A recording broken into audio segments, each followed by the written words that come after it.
gentlemen, UNB faculty and football family and friends of all ages. Holland College Hurricanes, University of New Brunswick Red Bombers, they will receive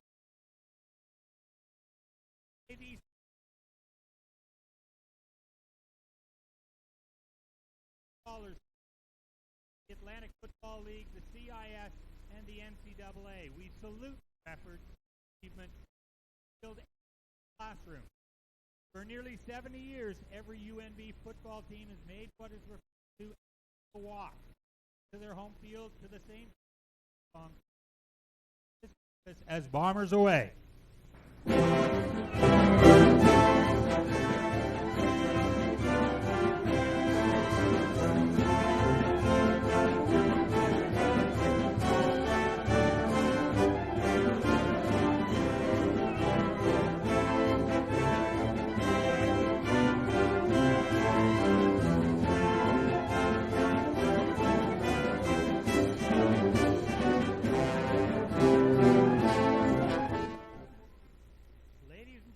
Your 2019 UNB Red Bombers.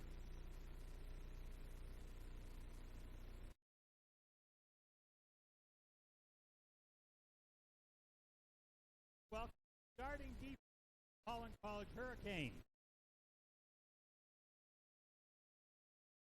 At number 6, linebacker Javier Fernandez. Defensive lineman, number 7, Tyler Hobbs. Defensive back number 9, Jack Mallow. Safety number 21, Daniel Knock Knock Malimba. Defensive back number 23, Justin Grant. Defensive back number 24, Tristan Hull. Defensive back number 26, Max Mallow. Linebacker number 28, Jerome Shimingila.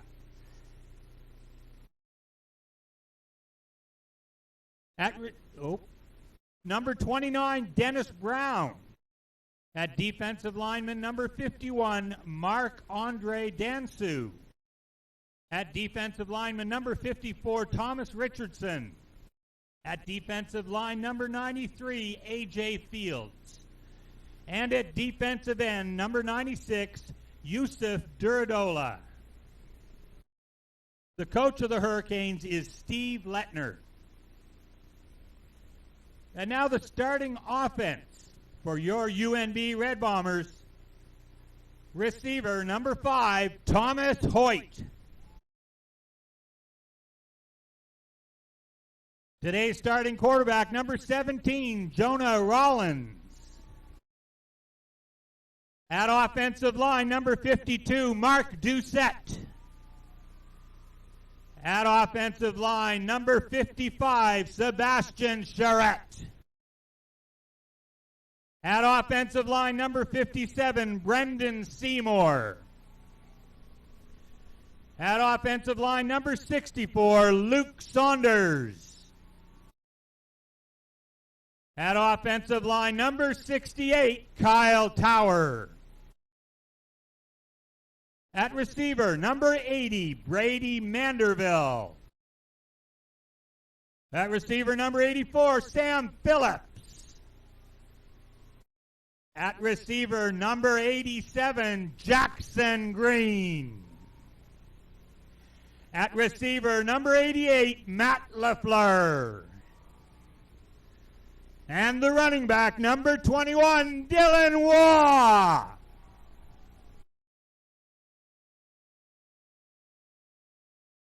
The coach of the Bombers in his first year as head coach, Vince Sturgeon.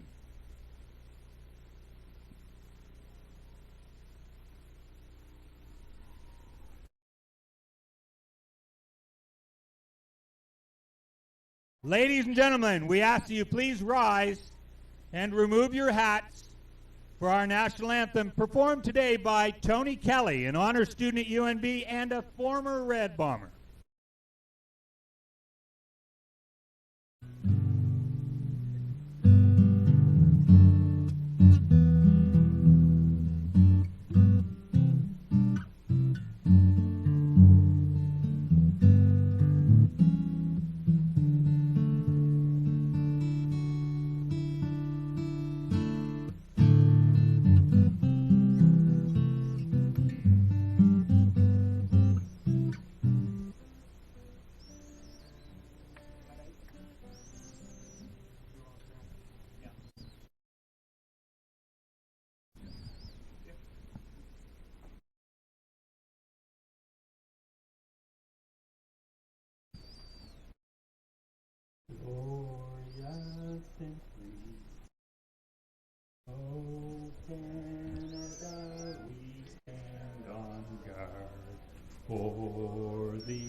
Good afternoon, Red Bomber and Holland College football fans. A sunny day here at BMO Field. We've just had a couple of days of wind and rain. It started off as a sunny day, but now a hurricane has arrived on the shores of UNB, and the question for this afternoon will be, can the Red Bombers weather the storm? Yes, this is the first Saturday in November to signify that this is the championship game of the Atlantic Football League. Today we have the 3-3 regular season Holland College Hurricanes from Charlottetown, Prince Edward Island against the undefeated University of New Brunswick Red Bombers in the 2019 AFL championship game. My name is Ian McMillan. Justin Wise will be bringing the game to you today. And Justin, what do you think is important for UNB this afternoon? Good afternoon, Ian. It's great to be here. Beautiful day. Of course, 6-0, 3-3, but that 6-0 is not a real dominant 6-0. There was a lot of close games in there, especially with these Hurricanes. So the Red Bombers, starting off, QB Jonah Rollins, he's going to be key, obviously. The real workhorse of the season has been running back Dylan Waugh, accounting for the bulk of the Bombers' offense. There's a couple other key players as well we'll be looking for. Turner Sturgeon on defense. He had a key interception last week. Matt LaFleur, who was playing both ways as a receiver and as a defensive back, he had a pick six touchdown last week. So all exciting guys to watch, and of course backup QB / star receiver William Hicks as well. Oh, wow, well, it'll be an interesting game, and we're just about to get going. Head referee is looking up, about to signify for Matt Mills to kick off for the Red Bombers to the Holland College Hurricanes.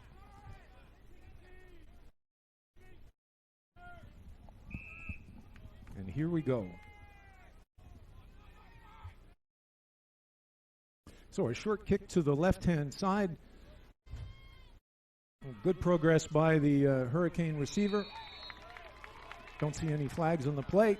So Holland College starts off, looks like on their own 54-yard line, first down and 10. So a bit of a gamble to start the game. Coach Sturgeon, first-year head coach, but longtime coach of the Red Bombers, taking a bit of a gamble there, hoping to catch the Hurricanes maybe off balance. Not expecting a short kick, but the Hurricanes able to field the short kick and actually advance it for about 15 yards, 10-15 yards. So, well, if I remember from one of their first game, I think the player's name's Mallow and a couple others are pretty dangerous on the return, so it's a little safer to give it to somebody who's not necessarily as fast. Tashawn Tran is a quarterback for Holland College. Rolls slightly to his right. Throws a quick dart. Looks like it's complete into Red Bomber territory on the 51-yard line of the Red Bombers. It will be second and a little more than 5 yards.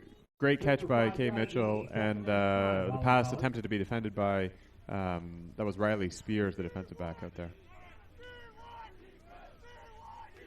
Three receivers set up to Tran's left.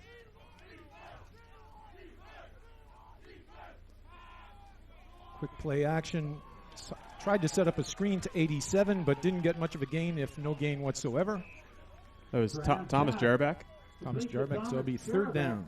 He stopped immediately, though. It'll be third down and 4, Holland College.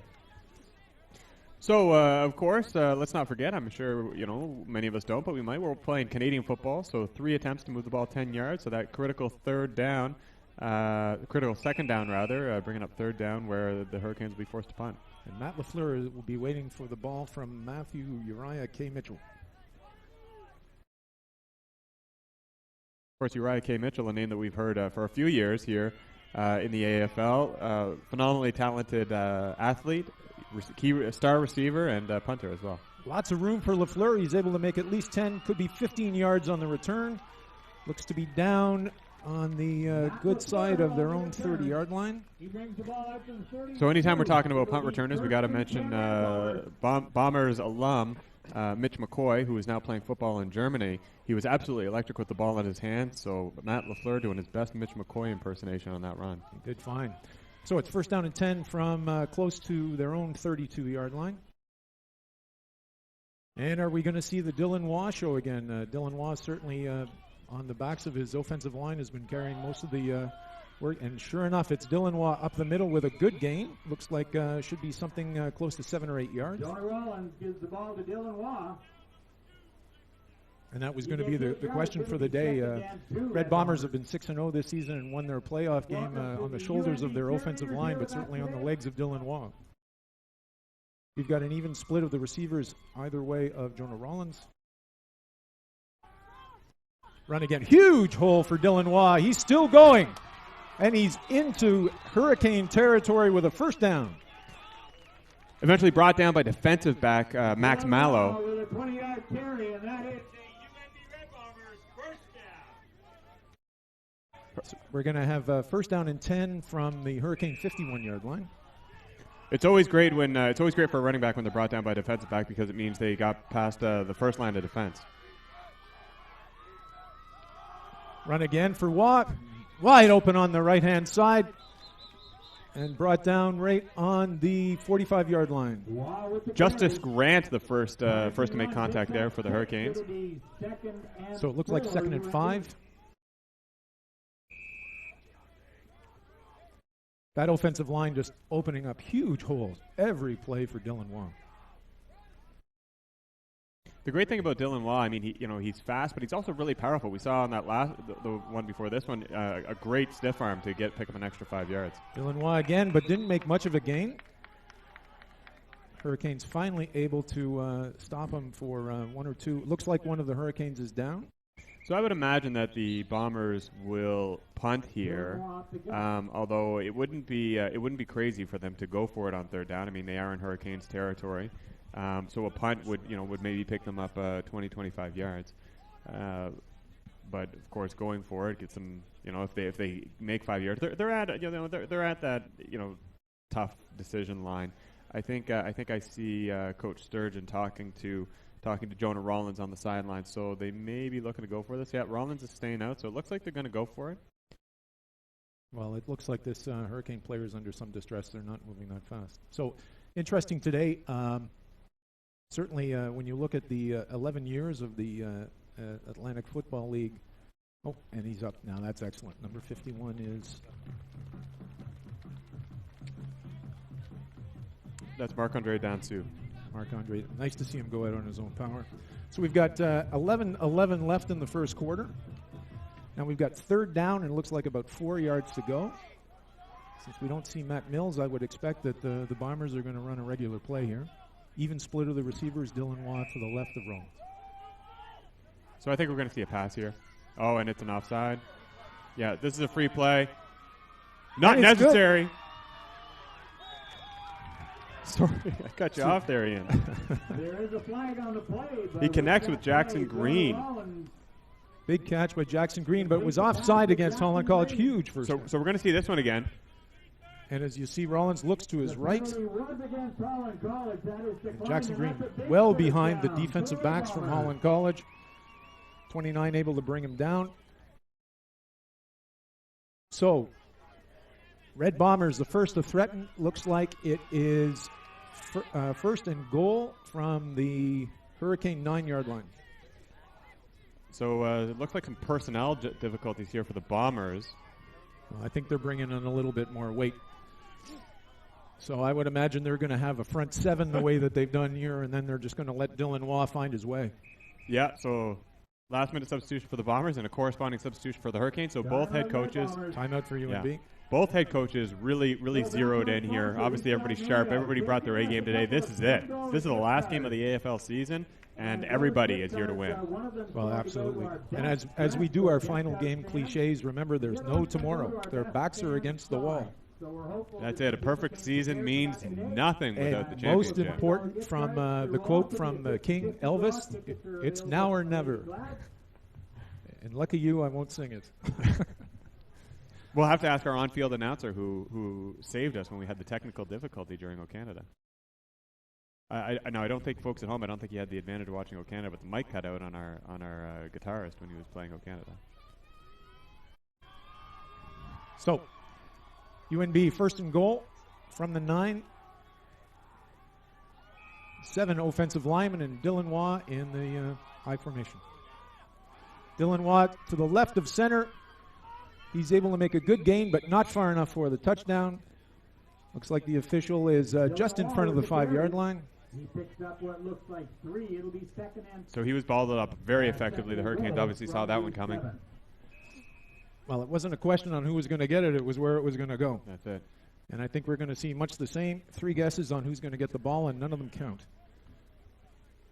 Second down and a little more than 5 and goal. 3 receivers to the right of Rollins. Dylan Waugh once again up the middle. Dipsy doodling. They're pushing. We don't see a signal yet. Looks like it'll be just shy this time, so it'll be third and looks like third and a yard. Third and well, yard regardless of where they placed it, it'll be a yard away. It'll be third and goal, UNB. So it's Red Bombers knocking on the door to score first here in the first quarter of the AFL Championship. UNB sending out even more beef. So this is yep. So I see Turner Sturgeon went on. I think Turner Sturgeon's going to be on there in there as a tight end.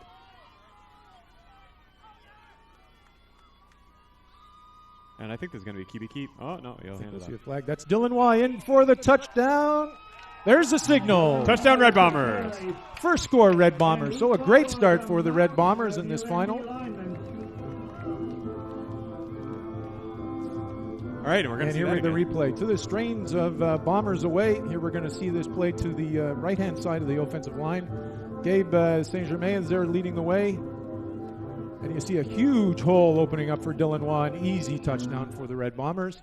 Now setting up for the extra point. What a well-orchestrated drive by the Bombers. They had to rely on one big play, but other than that, it was it was like just going to work, doing their job. Matt Mills. So Mills' point after is good. So that's good. So the score stands at 7 for the Red Bombers. No score for the Hurricanes with 9 minutes, 8 seconds left in the first quarter. And I think as we were talking before, Justin, bit of a dynasty in the 11 years of the Atlantic Football League. The Hurricanes have won 4 championships. Red Bombers have won 3. So, of course, the Red Bombers looking to see if they're able to tie that mark. And, of course, Hurricanes trying to set more of a dynasty of winning more championships than any other team.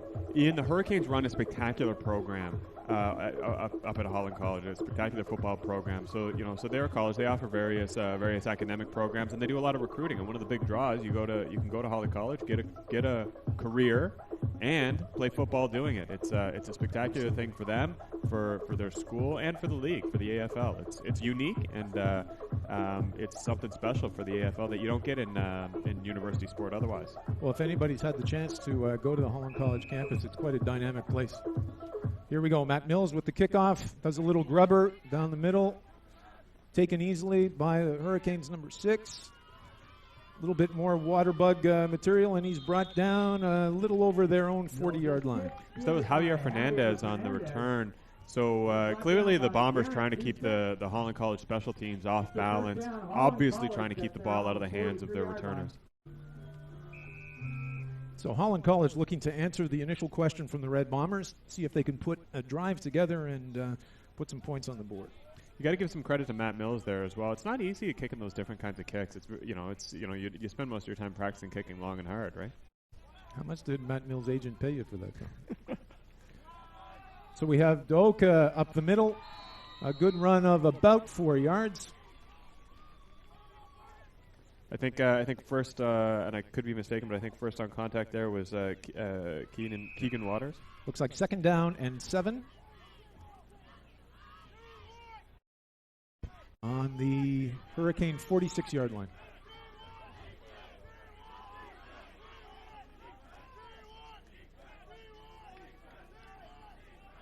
Briones the single setback behind Tron.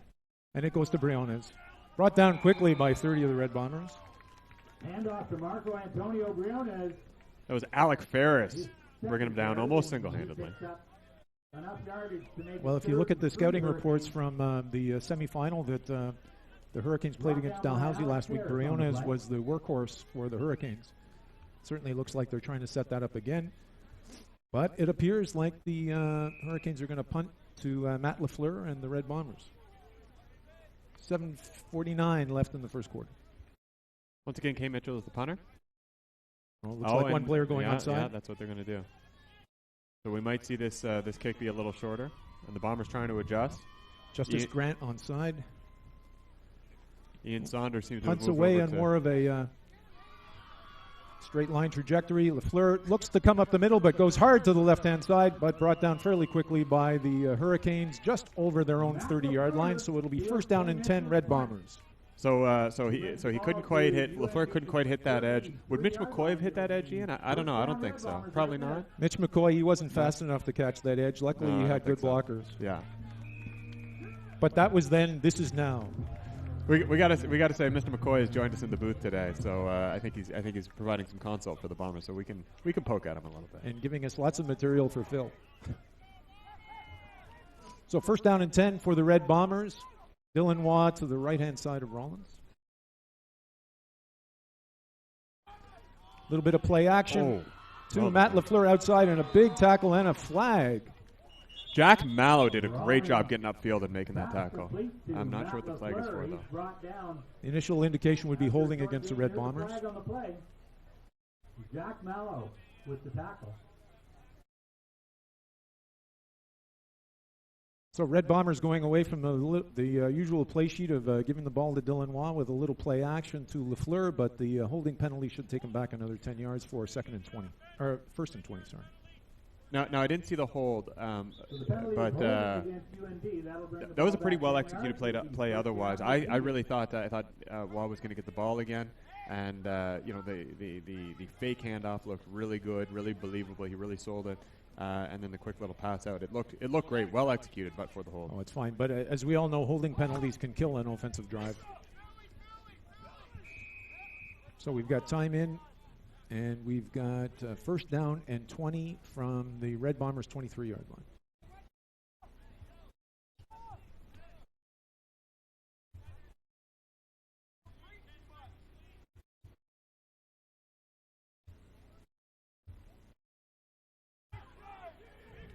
So Bombers in a bit of a pickle here. This is first and 20 deep in their own territory.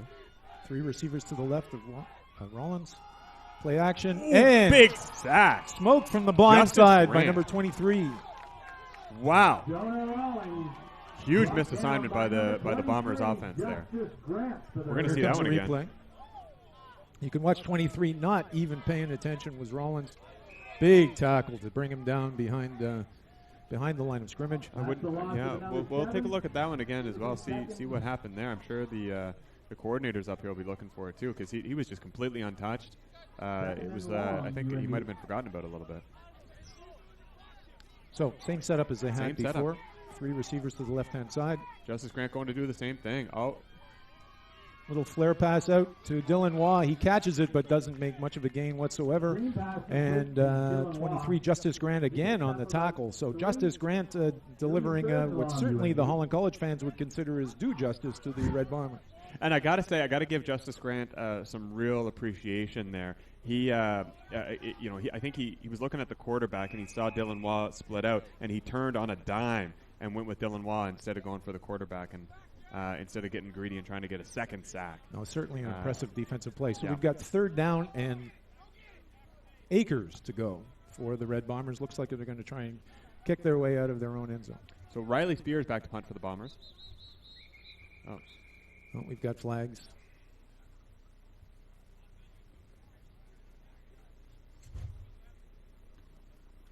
To make matters worse for the Red Bombers, that's illegal procedure, and they'll go back another 5 yards. So that's an illegal procedure call on the Red Bombers. So this second drive, Ian, could not be going worse. Could not be going differently for the Bombers than the first drive. No question. So it's third down from just outside their own 10-yard line, and to get a first down, they have to get to their own 43. And they may not even be able to punt that far. Positive way. He'll be punting to Jack Mallow and Max Mallow. Oh, and we're going to give up 2 points. Oh, okay.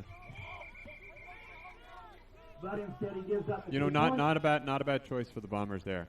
Get all that field position back. And I don't know if our camera caught it, but our defensive stalwart for the Hurricanes delivered justice with prejudice on number 20 as he was trying to break out on the block.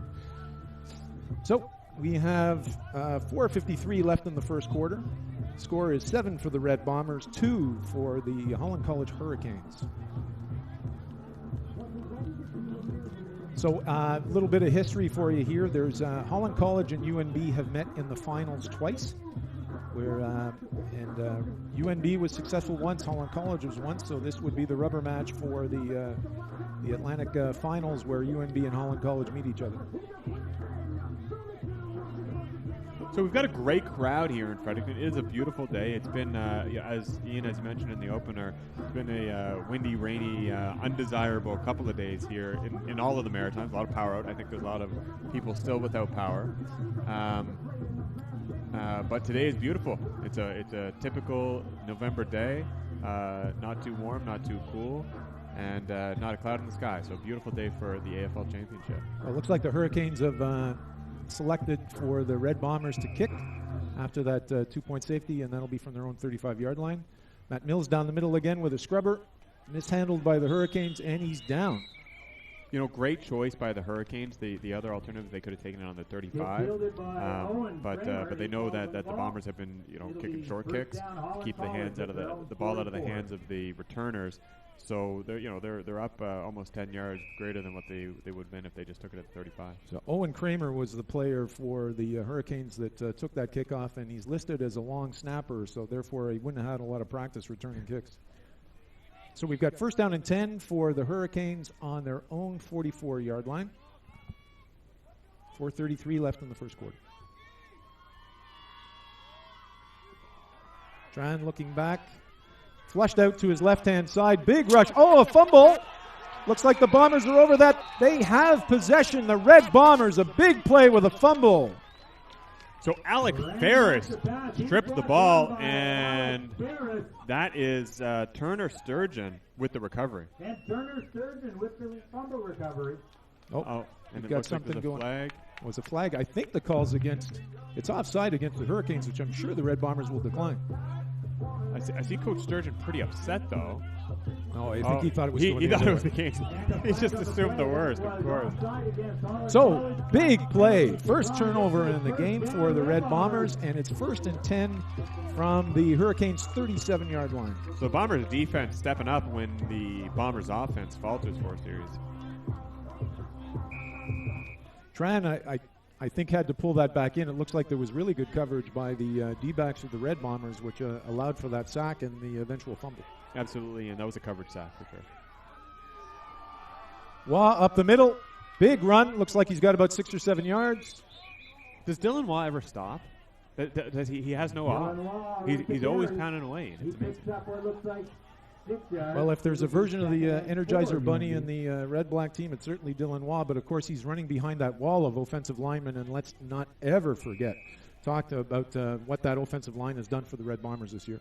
You know, I absolutely agree, and maybe I don't give enough credit to offensive linemen, but nevertheless, Dylan Waugh, he makes initial contact, it keeps going. Oh, we have a flag before pre-snap. So it's 2nd down and 4 for the Red Bombers, an early flag. We see the Bombers clapping. I think we might be looking at maybe an unsportsmanlike against the Hurricanes here. We'll see. A Hurricanes player has his helmet off. Yeah. Brendan Seymour thought that was a marvelous call. An offensive lineman from the Red Bombers. So I think that. So they're marking off, looks like 10 yards. So the call is against Holland College. Yeah, that's Jerome Chimanjila. He took his helmet off. 10 more yards.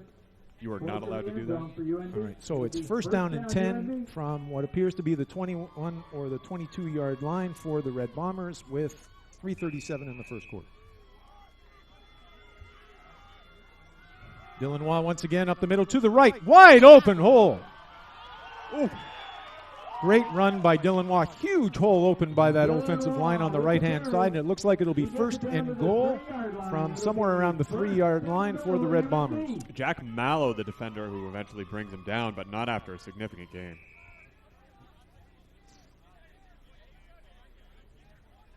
So it looks like the Bombers are bringing on their big squad again, their jumbo squad.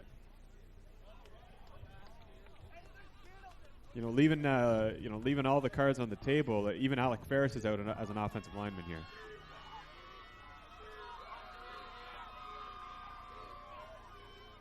Dylan Watt on the right-hand side, wide open for a touchdown. Red Bombers.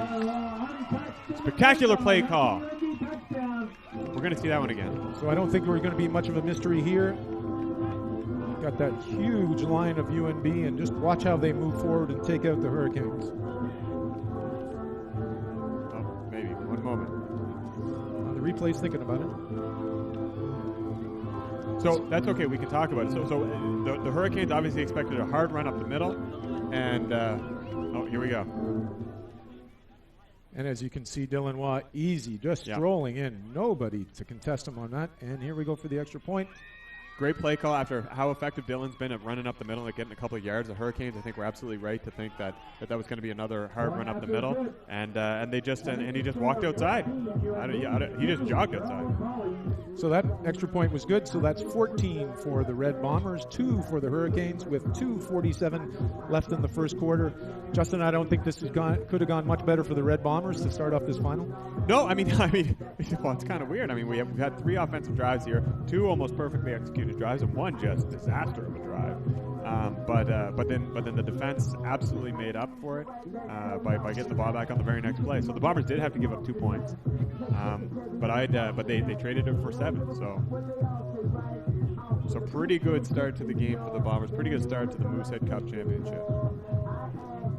So Matt Mill's going to set up with the another kickoff for the Red Bombers. And as Justin said, we've got a really nice crowd for November in Fredericton for this final, and I see some Red Bomber alumni. Of course, we've got Mr. McCoy in the broadcast booth. I see Gary Norcott on the sidelines, and I'm sure if not here, then watching us, we've got Bob and Pat Forbes, 2 generations of Red Bomber players who would be watching the final today. We've got a very strong alumni support group. Short kick to the right-hand side. 29 for the Hurricanes took that handily, and that was Dennis Brown. Get fielded by Dennis Brown. What a flag. But we have a scuffle here.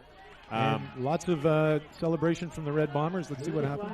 Oh, yeah, but, so this game is getting chippy. Obviously, emotions are high. It's going to be incumbent on both teams to keep cool. They do have Turner Sturgeon up there, captain for the Bombers, so I think this will be against the Hurricanes. Looking for the signal from the head referee. It's objectionable conduct against the Hurricanes. I would expect that that's a 15-yard penalty. So the call is objectionable. Yeah, that's exactly it. So, so what happened there? I don't know. It's only 10 yards. I don't know if you can see it at home or not. The ball popped out late after the whistle, so the player was probably down, and the Bombers tried to jump on it, and it just created a bit of a scuffle there. So first, and somebody obviously crossed the line. First down and 10 for the Hurricanes on their own 35. Run to their left-hand side. I think that's Briones. It is. And a flag again. Briones with the carry. He picks up 5. See what the call is. Doesn't Second and look, 4, Holland call. I don't think that it was probably dropped by mistake. So it looks like 2nd and 4 for the Hurricanes on their own 41. Single back. Briones again with the ball up the middle. Good run. He's able to get a first down. So good carry by Briones. He picks up yardage 4. A first down. Holland College at their own First 50. down and 10 on their own 50-yard line with 1:51 left in the first quarter.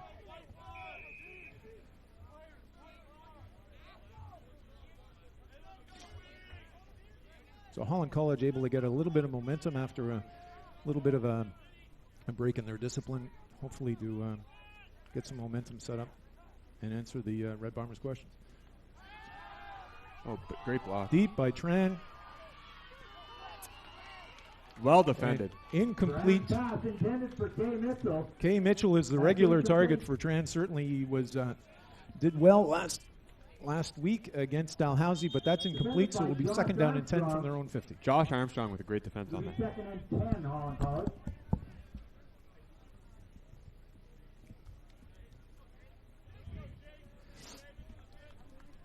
So 2nd down and 10. We've got 1:25 left in the first quarter.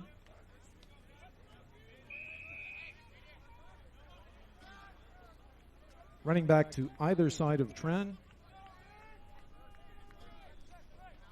And a little bit of motion coming left.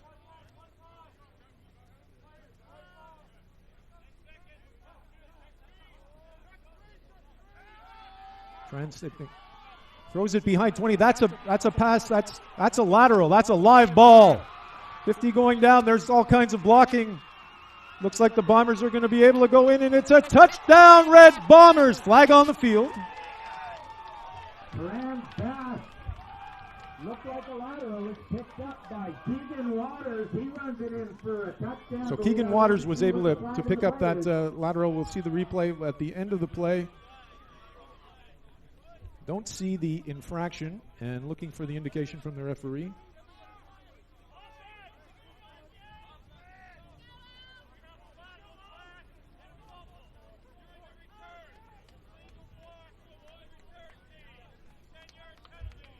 So we have a recovered fumble by the Red Bombers, but there was an illegal block on the return.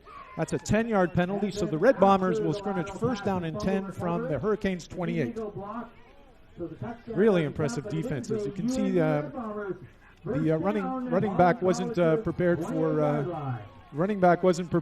the ball being behind him and didn't react quick enough while the UNB defense was right on top of it. It's from the 28-yard line. Oh, no, there's no touchdown on that, guys. It's 14-2.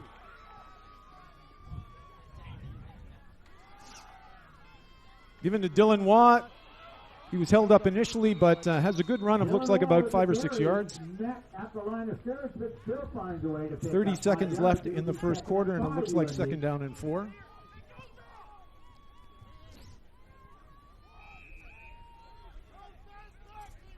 So UNB looking to take advantage of the second turnover that they've had in this first quarter from Holland College.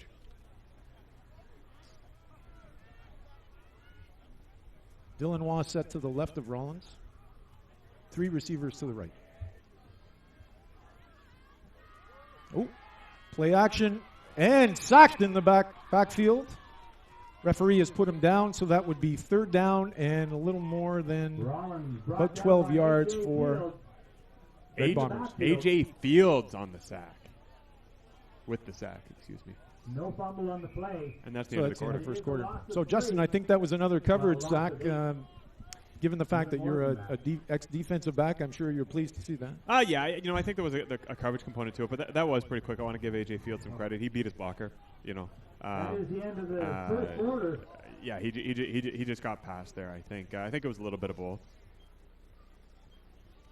I mean, it wasn't one of those situations where you see the quarterback bouncing around for 7 or 8 seconds. Oh, no, for sure. I think that was maybe 3 or 4 seconds. And you would hope that your offensive line, generally speaking, your offensive line, especially this offensive line, which has been doing a great job, is going to be able to protect for at least 4 or 5 seconds. But I will say, this offensive line, great run blocking offensive line. We have seen some faults on their pass protection. So it looks like about a 3rd down and 12 or 13 for the Red Bombers.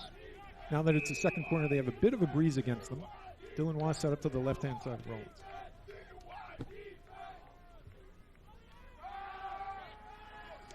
Flushed out to the right-hand side, and he's down. Sacked again. That's a change of possession. The ball will go to the Hurricanes. Hayden Machasinski just flying through that line. So Hayden Machasinski, he's a defensive back. We've seen a couple of big sacks by defensive backs here on the Hurricanes, and defensive back sacks, defensive back blitzes, inherently high risk blitzes here. Oh, absolutely. Because you're taking resources out of your secondary to defend passes to do that. So the Red Bombers not able to take advantage of that big turnover that went for a touchdown but was called back. So it's still 14-2. 14:35 left in the second quarter. 1st down and 10 from the 42. Looks like a run again for Deoka.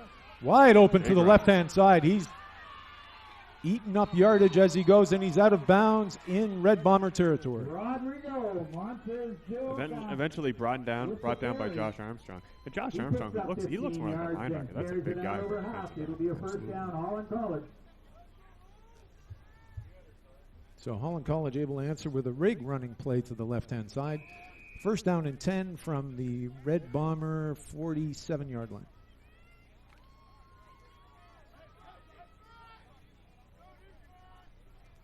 Equal split of receivers. Looks like Briones is the single setback.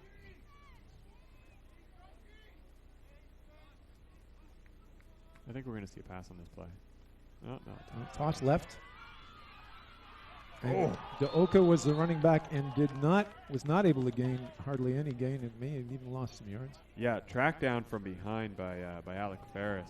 Alec Ferris is having a big game for the Red Bombers. You know, but you would expect a guy like Alec Ferris to have a big game. He is one of your stars. And he's the kind of guy that, he's a crunch time guy. He loves performing in big games. I'm not surprised at all. I think now he's shaking himself off here. I think he got a little hurt on that play, but I think we're going to see a lot more from him as this game goes on. So second down and 10 for the Hurricanes. He's the kind of guy, he wants to win. He wants to be the guy that wins.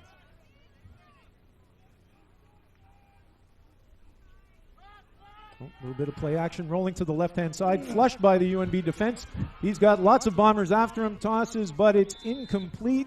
Ran back to pass, but he I was wondering whether that referee would be looking for intentional grounding, but we don't see any flags, so it'll be third down for the Hurricanes. No, I think he might have been outside of the pocket, but also there were receivers sort of there. This is outside of the pocket is an NFL. Yeah, well, thank you. You're absolutely right, Ian. But this is not the NFL, and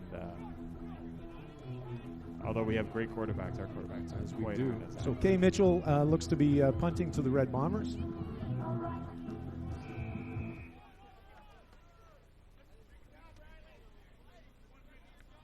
Matt LaFleur back to receive. Oh, we have an onside player for the Hurricanes here. Interesting. This is the second time they've done this. We'll see what he does. Again, another line drive to Matt LaFleur. Setting up the blocking, running to his right-hand side. Pretty steady return. Looks like he was stopped up somewhere around his own 20-yard line, so it'll be first down and 10 for the Red Bombers with 12:40 in the second quarter. I wonder if we're going to see, Ian, the Hurricanes kick a short punt here at some point in the future. They're lining that guy onside every time, but they're kicking it too far for him to make a difference. So I suspect they're doing that as a setup. Well, it gives them lots of options. Not only would they try for a short punt, but also they could do a lateral and then have a receiver go downfield and then throw to him. So it just forces the Red Bombers to have a little bit more discipline on what the options are. Yeah. And by putting them out there when you don't intend to use them, you make them go to sleep a little bit. You make the defense. So questions are, so the Red Bombers going to go to the regular recipe and give it to Dylan Wong. And that's the case. He runs to the left-hand side. Nice big hole. Looks like about a 4 or 5 yard run. The 11 herbs and spices. The original recipe. It'll be second and 6. Make that 3. It'll be second and 7, UNB. And as Jeff Landine, our on-field announcer, has said, there's 7 yards to go. Second down for the Red Bombers.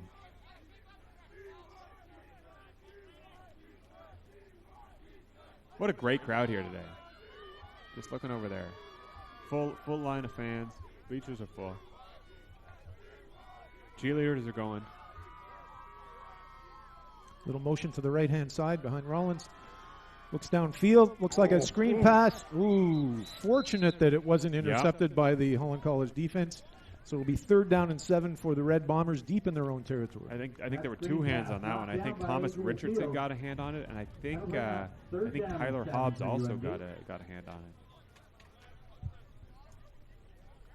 That ball is going to be in the dreams of those 2 Hurricanes tonight. Yeah, oh yeah. There's nothing worse. There's nothing worse than as a defender knowing you could have caught a ball and didn't.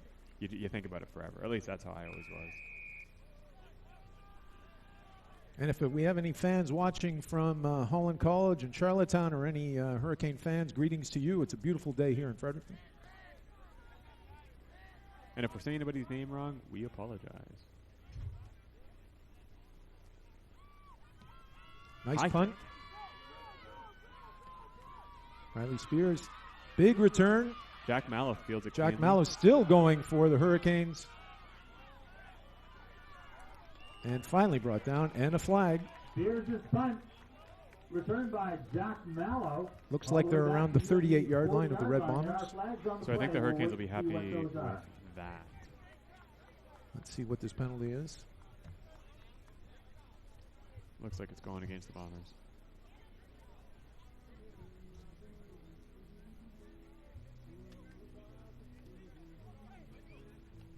Looks like rough play against the Bombers. So the call is yeah, I'm not sure what that was. I mean, maybe late? I don't know. Move the ball up a bit more. What is it? Is he walking 15? Looks like a 15-yard penalty. So yeah. Big penalty against the Bombers and puts the Hurricanes in a great position. That's a tough call. That's a tough call. So 11:07 left in the first quarter, and it looks like they're on the Red Bomber 24-yard line. 3 receivers set up to Tran's right. And we need to make an adjustment on the down markers. Yeah, so that roughing penalty. I mean, that was a little tough. I mean, he was sort of wrapped up, but he wasn't down. And I think it was because the Bombers tried to swarm and sort of finish the tackle. And given how slippery he had been just moments before, I don't really blame the Bombers defenders. But of course, officials are primarily concerned with safety. Absolutely. Tran hands off into the left-hand side. Red Bombers met him early into their own backfield. Ferris had a hand on him. A small, short gain Briones with the carry. for Briones. By Winston Lazier after a gain of 1.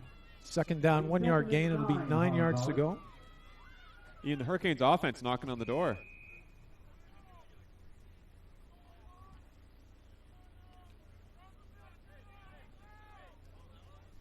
Trying to make the second quarter theirs.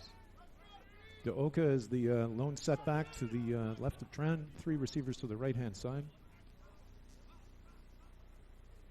Looks to his left. Looks to the corner. I think that's touchdown Hurricanes. Way to go up and get that ball. And I can't quite see that it's on the far side of the field. I apologize. I can't. So we're gonna see that again. That was Connor. Complete to so we're going to see the replay here in the left-hand corner. Okay, Nathan Longley was the receiver. Great way to go up and get that ball in the face of the defender. You can see it.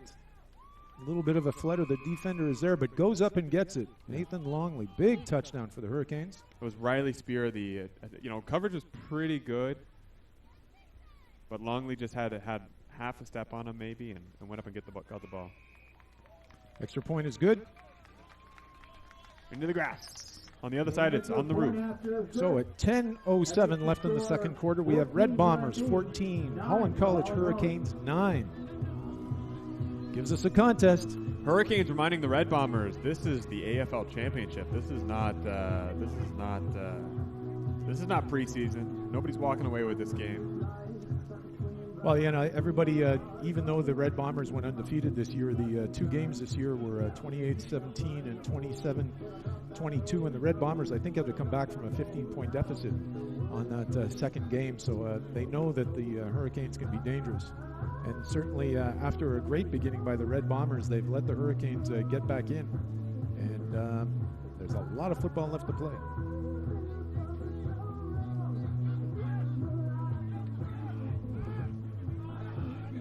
Kay Mitchell setting up for the kickoff to the Red Bombers. Hurricanes looking to figure out their personnel issues. Again, I don't know if Holland College offers accounting, but it doesn't look like there's a lot of them on the field. Can any football player count here? Easy now. Easy. Hey. We have some grad students here.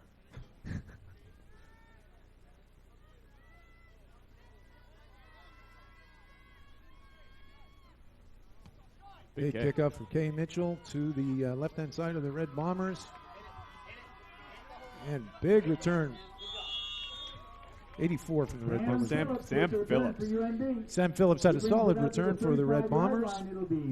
So it looks like it'll be first down and 10 from their own 36.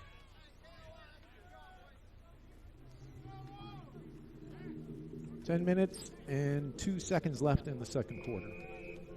So again, a bit of a wind against the Red Bombers, but not enough that should affect Rollins. And certainly if they continue to depend on Dylan Waugh on the offensive line to open up these holes.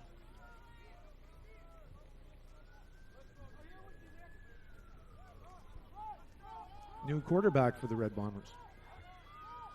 William Hicks hands off to Waugh. Big hole to the left-hand side. And another big run. First down for Dylan Waugh. No flags on the field. So Coach Sturgeon mixing it up again and putting Hicks at quarterback, who did not play at all in the semifinal last week, but has played a lot this season. This is not necessarily this isn't a benching. All season, Coach Sturgeon has been alternating his quarterbacks, just getting lots of playing time, and his rationale for that is simply that he's got two great quarterbacks. So first down for the Red Bombers with Dylan Waugh to the right of Hicks. Again, Dylan Waugh to the left-hand side. Big hole in the middle. And a big run just short of a first down. We got some little shoving back and forth there going on between the Bombers and the Hurricanes. As this game goes on, Ian, I think the chippiness is going to get an issue. Everybody's really passionate. Emotions are high down there. So we've got second down and 1 in Hurricane territory on the Hurricanes' 54-yard line. And, of course, this gives some options to the Red Bombers as to whether they're going to do another dive play or if they try and put a little bit of play action and throw something deep. I think they'll go deep on this. They'll go for it on third down if they don't get it. And they do some play action. Hicks looks to his right, down the middle, and wide open in number 5. Big first down for the Red Bombers. Thomas Hoyt. Don't see any flags on the play. That was a big reception. Great catch over the shoulder. Here comes the replay. And we look at the nice motion. Great blocking. Look at that pocket by the offensive line. Nice throw by Hicks. Nice post pattern. Pressure. Beautiful catch. Thomas Hoyt making it look easy. And the strains of the themes of Jaws coming as the Red Bombers are threatening the Hurricanes once again. And we got another penalty against the Hurricanes again for taking the helmet off. I'm not sure what this helmet issue is. I don't know if they're having issues with their helmets or... So I don't know how many CFL historians are out there, but that would be a classic call by Tommy Wilkinson and the Edmonton Eskimos on a second and short to be able to go deep with some options, and certainly Coach Sturgeon decided to take him up on that. Well, Coach Sturgeon I think he just likes going for it on third down, just to show his boldness. So he might have been hoping that was a drop ball, just so he can go for it on third down. I don't know. So while we're having a chat about what this call is, and they've decided not to penalize the Hurricanes. Okay, yeah. There's got to be a technical issue there because you're not allowed to take your helmet off. That's the penalty. And but the head referee's explaining that to the coaching staff, and I don't think UNB's that upset. Again, that had nothing to do with the football play whatsoever. No. So we've got first down and 10 from, it looks like, the 14-yard line of the Hurricanes. 7:36 left in the second quarter. Dylan Waugh set up to the right of Hicks. 3 wide outs to the left-hand side. And the ball goes to Dylan Waugh to the left-hand side again. Nice hole. Oh, fumble, but quickly picked up by the offensive line. But that'll make it a loss. Luke Sanders was sharp enough to jump on that ball, so Red Bombers retain possession. And only lost a yard, so it's second down and 11. Second and 11, UNB. So small hiccup in this drive. Unusual fumble for Dylan Waugh in that case, but the Red Bombers weren't hurt too bad on it.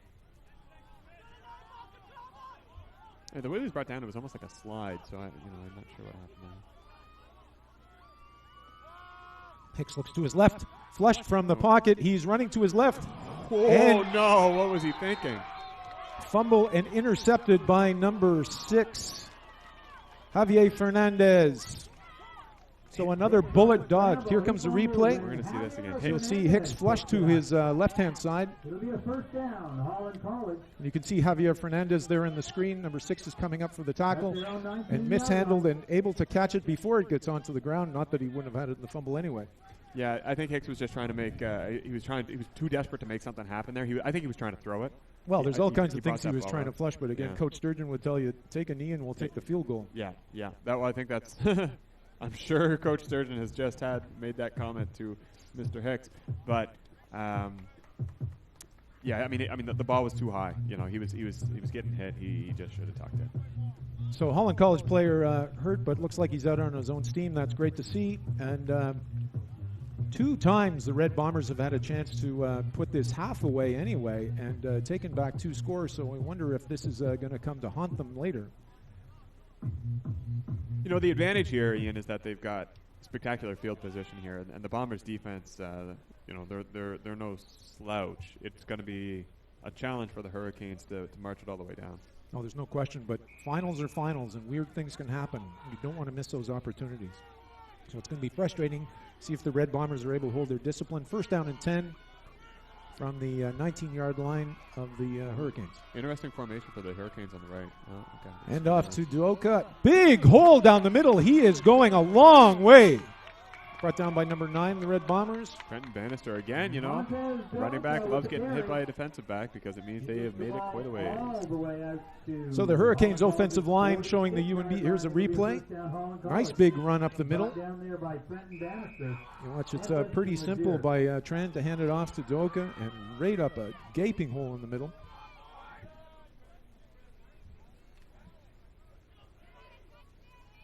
Went into the second level and the third level for that, and then was able to make some contact. So now we have first down and 10 still in Hurricanes 46-yard line. Rolls to his right-hand side, looking downfield, throws to the sideline. Incomplete. Great Intended defense for Kay Mitchell. Riley Spear all over it. Great defense. So Kay Mitchell is the certainly the prime target for Tran over the last couple of games. Kay Mitchell, a veteran on this Holland College team. He's been a go-to receiver for a couple of years now anyways. So second down and 10. Again from the Hurricanes 46. 5:19 left in the second quarter. Looks downfield to the right-hand side. Looking deep, but incomplete. Over the head of number 13, Tyler Majori. The Bombers secondary getting a little lucky there. There was both receivers on that side had beat their coverage. Wow. So a bit of back and forth with defenses coming up big when they had to. Third down and 10. And it appears that Kay Mitchell will be punting the ball back to the Red Bombers with Matt LaFleur waiting for the punt. And again, Hurricanes putting a player on side. Number 23, Justice Grant, their defensive stalwart.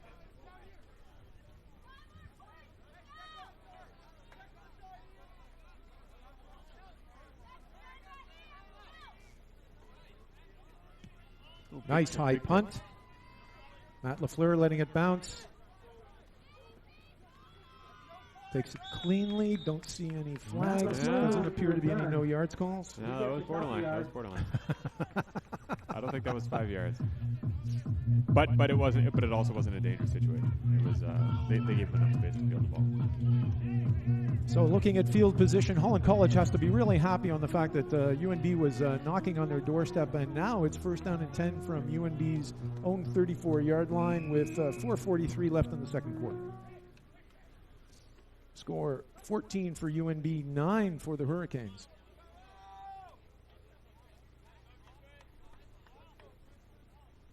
We'll just take a moment to comment. All kinds of fans here.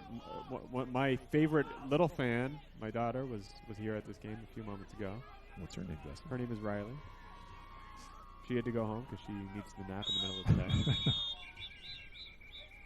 I'm excited to be watching football, but I also wouldn't mind napping in the middle of the day. Well, luckily it's been exciting enough that we have no excuse. That's right. So we had timeout UNB. Yeah, so they clearly saw something that they didn't like. Over 4 minutes left in the half.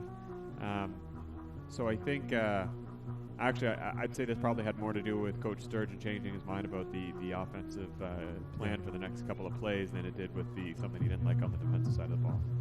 So the Hurricanes have had an exciting time.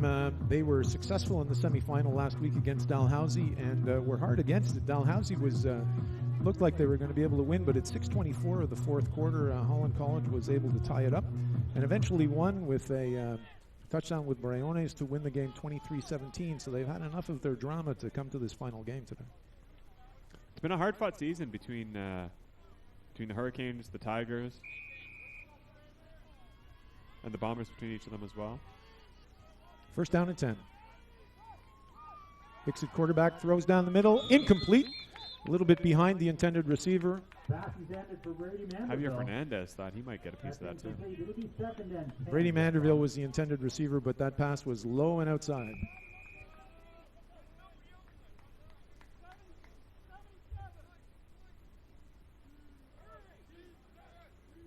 And it's interesting when the Bombers decide to go with passing. If they don't start off with Waugh, it kind of sets their expectations that they're probably going to pass again on second down.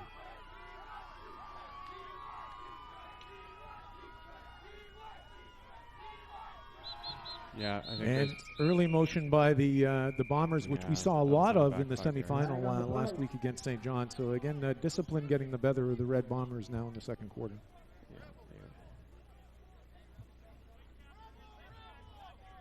Just the timing off on the receivers obviously start in motion, and the timing is just a little off.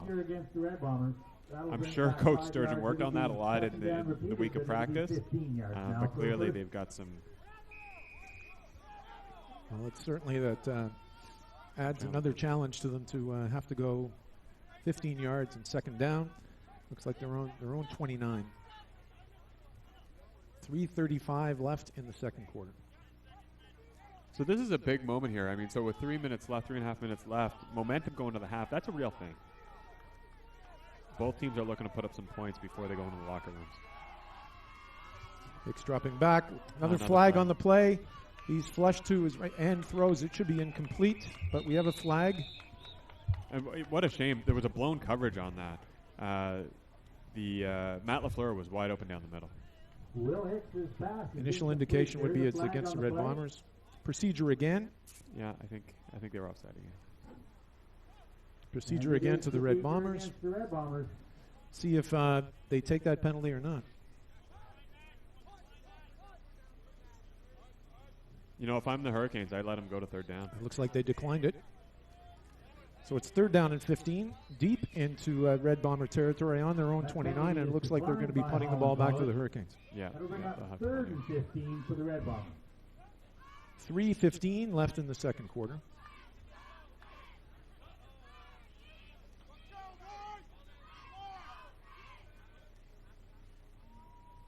So you folks at home, you have the advantage. You can see the cheerleaders up in the corner. They're working very hard. They're trying to keep everybody motivated.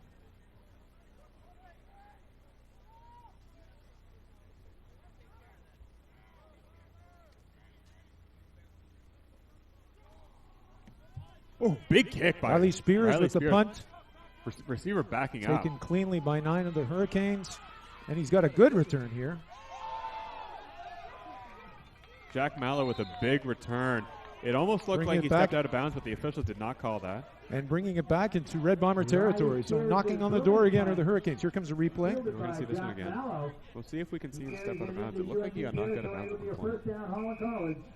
3 minutes left in the half. As you can hear in the background, Jeff Landine letting us know that there's 3 minutes left in the second quarter. So a change of only about 10 yards. Here it quite comes. a big punt. This is a big punt. And Riley Spears put a little bit extra on that. And Holland College stepping up to the line now.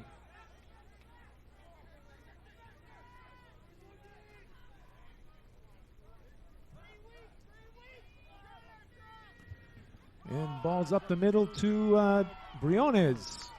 Big run. Oh, so you can't quite see if the stepped out of bounds there. Anyway, regardless, we're back in action. Close to a first down for Holland College. Yeah, it looks like another first down, and it looks like the Hurricanes are going back to the recipe that they had last week by giving the ball to their workhorse Briones. Holland College offensive line not taking any second fiddle to the UNB offensive line by opening up significant holes for Briones. So now we've got first down and 10, 28-yard line of the Red Bombers. 2:12 remaining. And off to the right-hand side, quickly met by 3 Red Bombers. Brought down should be a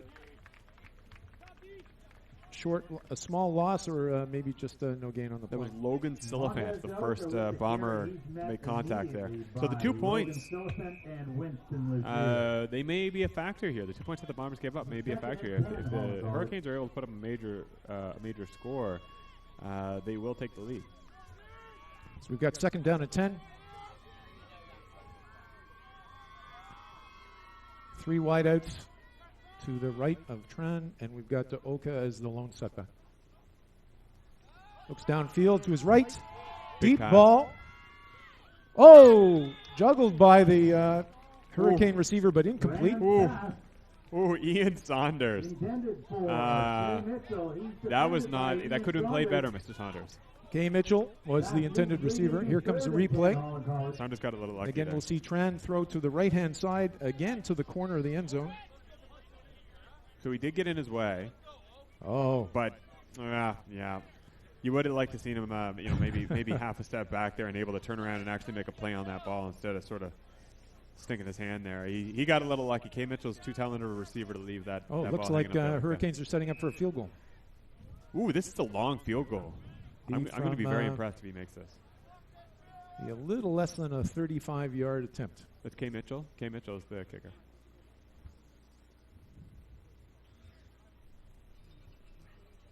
You'd think they'd be almost better off to try for a rouge.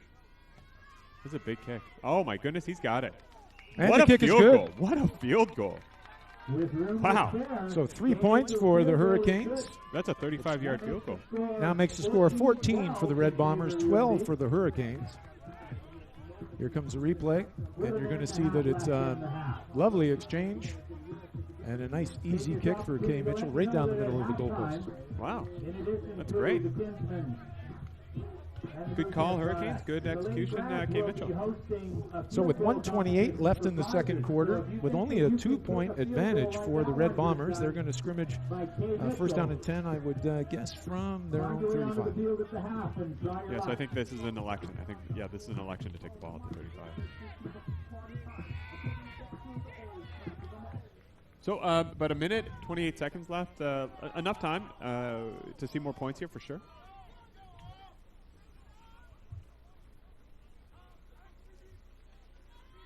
Run again to Wah on the right-hand side. Big hole. And he's still going. You see a flag. Late flag. So I think we might see... Holding is the initial indication. Oh, yeah. Holding against So I bet it looked like it might be after the first down. It's interesting. I'm seeing a lot of calls by the officials that are way back in the defensive backfield making these calls. Yeah.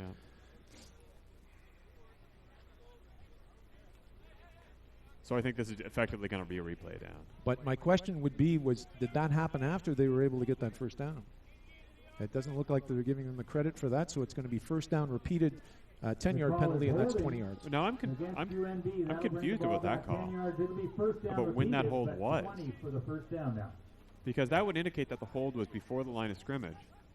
Well, but it was it was the time that flag went, and from the position that official was, I would claim that Dylan Wall already had the first down. But that's not what they called. No, that's not what they called. So that's what it is. So 1st and 20, Bombers. Hicks still at quarterback. Handing to Dylan Wall again up the middle. Big hole. And he's regaining a lot of those yards lost. He's brought down. He was able to gain about 15 yards on that play, so it looks like it's second down and 5. Bombers going back to the formula that works. Well, Coach Spurgeon taking the philosophy of it ain't broke, don't fix it, and give it to Dylan Wong.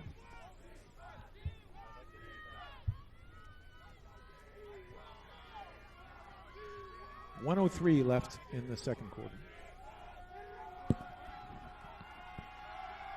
Dylan Wah once again to the left-hand side. Big hole. That's a first down. And he's able to get the first down. Dylan Wah with the carry. Thankfully, no flags on this play. He picks up what's needed, and it's a Even though we are in the last 3 minutes, time is a factor here. There are only 52 seconds left. So you watch in Canadian University ball, the referee has just blown that in. So time is definitely a factor, and UNB not taking any timeouts. I'm not sure how many they've got left. They're taking too much time here. So this will, I think we're looking at a big pass play here. They'll try to throw the ball long here, I think.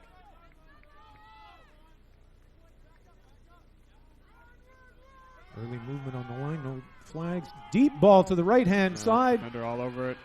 And it's And an interception intercepted. by the Hurricanes. Yep, Hurricanes ball. And Justice again. okay, that was intended for, the pass was intended for Brady Manderville. Will Hicks's pass intended for Brady Manderville. You can see the ball going deep onto the right-hand side. That's picked off by Justice Grant. And Justice Grant once again stepping up for the Hurricanes defense with a big interception to snuff out any drive by the Red Bombers. So Justice Grant, he has a big sack. He's got a couple of big tackles. Is that his first interception or his second interception today? I think that's his first interception today. I think it's the first Yeah, one. that's the only interception today. We're going to have to go to our huge statistics team to find out Yeah. whether that's... Got a whole bank of folks back here just running stats for us. No, we don't.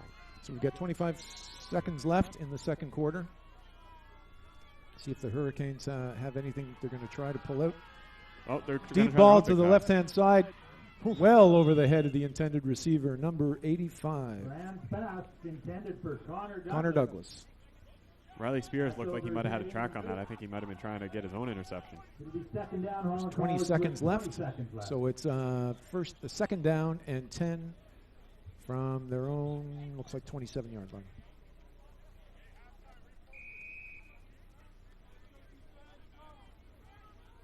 Wind picking up just a bit. And it's at the backs of Holland College. Might have contributed to that overthrow. You're being kind. Red Bomber deep backs giving lots of room. And a big sack. Big sack. Alec Ferris. Alec Ferris stepping up for the defense. Big question now as to what time's left. There's 16 seconds left. Here comes the replay. Big loss on the play. We're going to see Alec Ferris, I believe, come from the left-hand side of Tran. Does a nice shift on the tackle and comes right in for the big sack.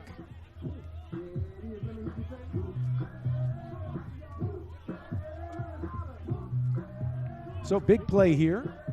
Important for Kay Mitchell to get this ball downfield as much as possible. And that, with 16 seconds left, it's maybe possible UNB is going to get 2 plays from scrimmage. Hard to say. Also, whether when they blow this in that time goes, or whether they've called a timeout and it stopped it. Nope, time is running. So yeah, they may not get a play. UNB must have run out of timeouts. Yeah, so this is the last play. We'll see if Matt LaFleur can make some magic happen. Chips it downfield. And it's Matt LaFleur bobbling taking his around. time. That's no yards. There we go. We've got a flag. So second quarter can't end on a penalty. It may give UNB a chance to have 1 play from scrimmage. That's one play. That was the last play of the half, but No, there'll be the one more half play. can't end on a penalty. So we will see one more play. Bit of a mental error on the part of the Hurricanes.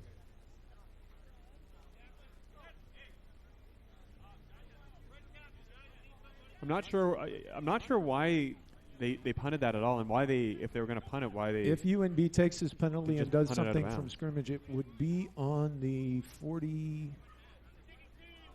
44-yard line of the Holland College Hurricanes with first down and 10. So no yards on the play. So maybe just a That bit of a would give UNB mental error on the one part of the more play Hurricanes. and I don't know a why half. they wouldn't have if they didn't just take a knee, or why they didn't just kick the ball out of bounds. Well, a lot of good questions, but that's not what happened. not what so happened. we've got first down and 10 for the Red Bombers. Last play of the half. Well put, Mr. McMillan. Thank you. 40 from the Holland College 44-yard line.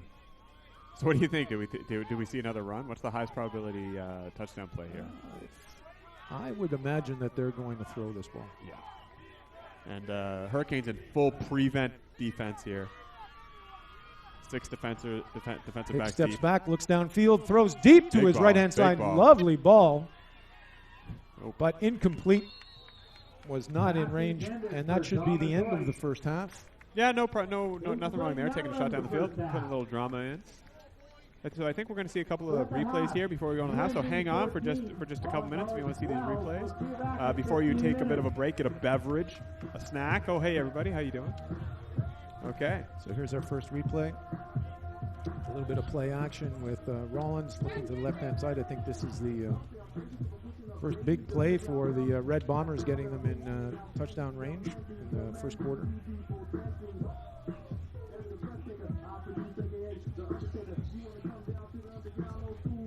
Now we've got Hicks. I would think that this is the interception by Justice.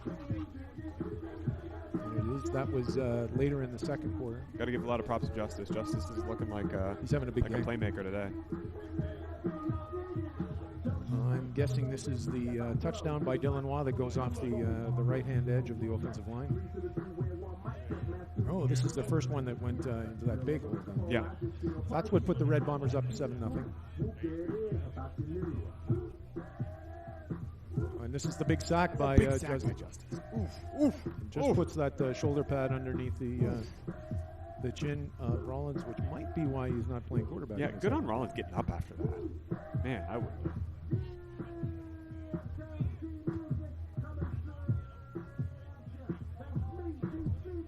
This is Tran.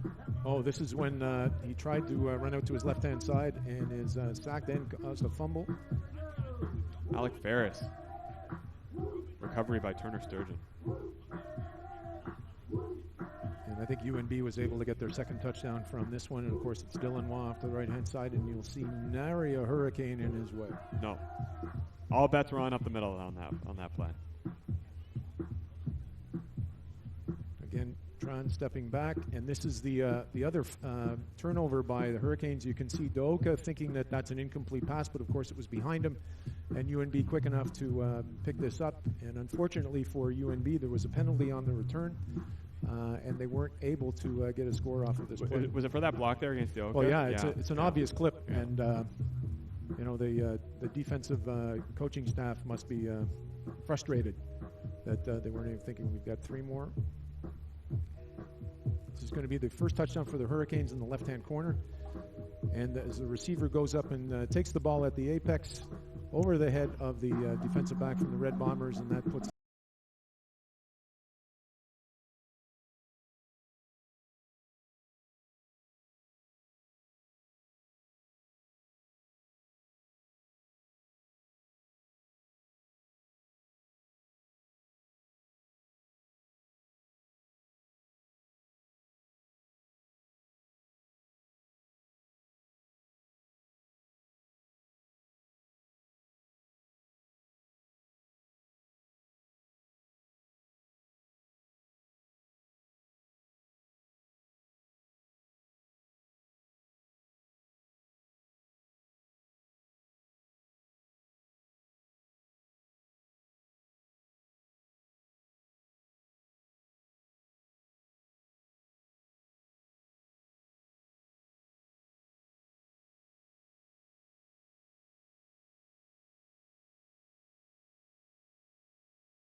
bass keeps running, running, and running, running, and running, running, and running, running, and running, running, and running, running, and running, running, and running, running, and in its context, there's no disrespect. So when I bust my rhyme, you break your necks. We got 5 minutes for us to disconnect from all intellect and let the rhythm affect. To lose our inhibition, follow your intuition, free your inner soul and break away from tradition. Cause when we be out, girl, it's fully weed out. You wouldn't believe how we wow shit out. We burn it till it's burned out, turn it till it's turned out. Act up from northwest, east side. Everybody, let's get into it. Get stoked, get it started, get it started, get it started. Let's get it started.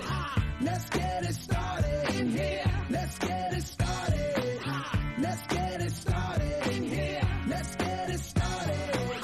Let's get it started in here. Let's get it started. Let's get it started in here. Yeah. Lose control, our body and soul. Don't move too fast, people just take it slow. Don't get ahead, just jump into it. Y'all hear about it? The P's will do it. Get started, get stupid. Don't worry about it, people will walk you through it step by step like an infant new kid. Inch by inch with a new solution. Transmit hits with no delusion. The feeling's irresistible and that's how we move it. Yo, everybody, let's get into it. Get stoked, get it started, get it started, get it started. Let's get it started. Let's get it started in here. Let's get it started. Let's get it started in here. Let's get it started.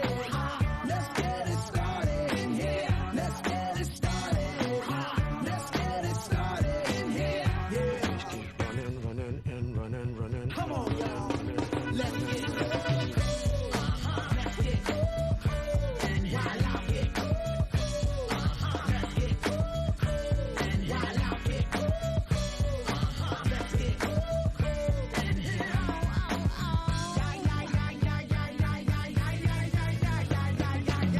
Let's get ill, that's the deal. Applicator will bring the bug dot drill. Lose your mind, this is the time. You can't stand still, twist and bang your spine. Bob your head like me, Apple D. Up inside your club or in your Bentley. Get messy, loud and sick. Your mind fast, no more on another head trip.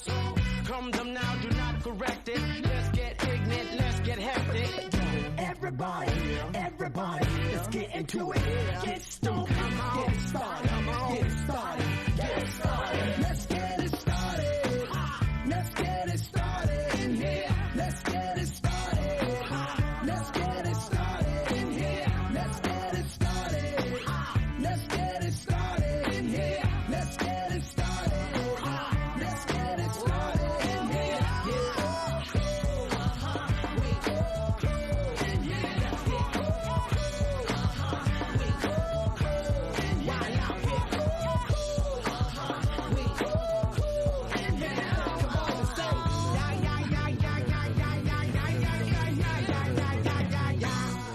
Running, running, and running, running, and running, running, and running, running.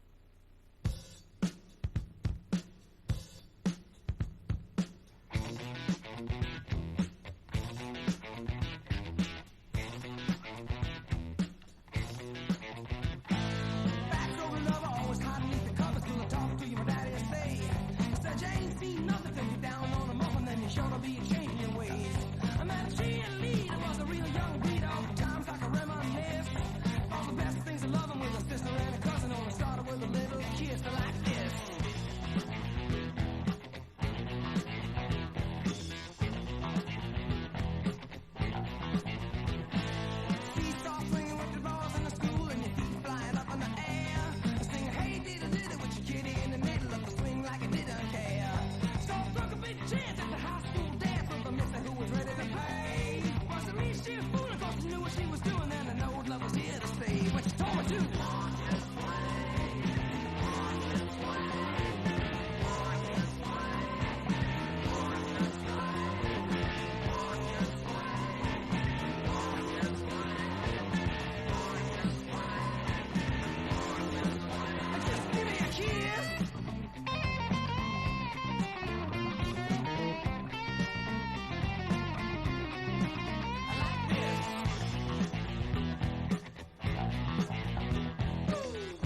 thanks so much for coming back for the final of the Atlantic Football League.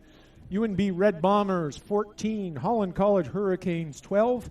And Holland College will be kicking off to the Red Bombers with the wind at their back for the third quarter. And, of course, this was a tale of two quarters. UNB started with a great advantage, being up 14-2, but that was whittled away to 14-9, and then now to 14-12. So there were opportunities lost. Dylan, what do you think UNB is going to come back with here? I'm sorry.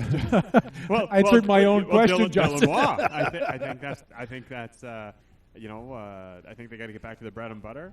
Dylan Waugh is the engine of this offense. Everything else is just icing. So 84 with a big return coming up the middle and brought down. Sam Phillips with the return. Sam Phillips basically on his own 35-yard line. So I did get a rule clarification. We were talking a little bit about the intentional grounding there. In Canadian amateur football, the rule actually has been changed.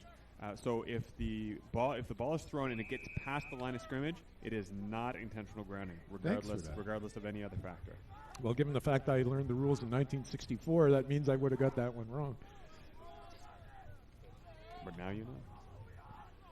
So we still have Hicks at quarterback, who did most of the work in the second quarter. Early timeout. What is going on here? That is a mistake. Well, I don't think the personnel are what they'd intended to or what Hicks thought he had. Timeout, Red Bombers. Big mistake. That could be that could turn out to be a costly mistake. Bombers making a couple of substitutions here. I think they might have had 11 people out, actually. They sent in 2 and 1 came off. Well, certainly at spending timeouts like that early cost them in the first half, where they would have loved to have called a timeout and got that ball back on Holland College and weren't able to take advantage of it. Yeah, absolutely. Big mistake. So here we go. First down and 10 from the 35. Dylan Waugh to the left. And this is going to be a pass out of the gate. And through the hands. Incomplete. Sam Phillips. Ball was right in the hands of Sam Phillips, but went right through, so it's second down and 10. So not a hot start for the Bombers here. Well, good call, I think, with the fire pass is like anything, and then we can get right into the typical cliches for these games, but it comes down to execution on final games. Yeah. And in the first quarter, as you said a moment ago, first quarter execution was spectacular. Now, not so much. Another pass. It's looking again to the left-hand side, deep pass down the sidelines and well over the head of Sam Phillips. Intended again for Sam Phillips. I don't know if that was a miss or if they were on the wrong page for the play, but well, he was certainly behind the defensive back, and again, an opportunity gone wanting for the Red Bombers. They've had lots of opportunities, and again, it easily left 14 points on the board due to lack of discipline, penalties, and the like. So Bombers forced to punt here. Riley Spears back to punt. And number 9, Jack Mallow. Looks to be getting the ball for the Hurricanes. Close to being blocked, so but nice high punt. Right near the sidelines. No yards. I don't see any flag. No flag. No, which is consistent with how they were calling it. They couldn't call that. So Hurricanes just into Red Bomber territory to scrimmage first down and 10 with 13:40 left in the third quarter. So Hurricanes with a pretty good opportunity here to start the second half for their first offensive play of the second half. Get the ball in Bombers territory. So on the Bombers' 53-yard line, it's going to be first down and 10 for the maroon and white. Tran still at quarterback with Briones and Oka on either side of him.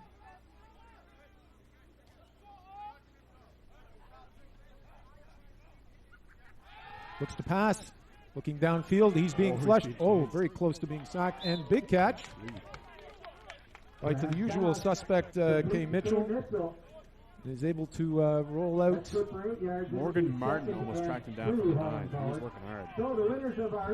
Looks like second down and in between 2.5 and 3 yards to go. Phillips, Riley Phillips, and Joe Richardson. All three of you have got a card waiting for you over here in the booth. I hear Joe Richardson, Bomber alumni, winning prizes up here. It's fixed. It may be.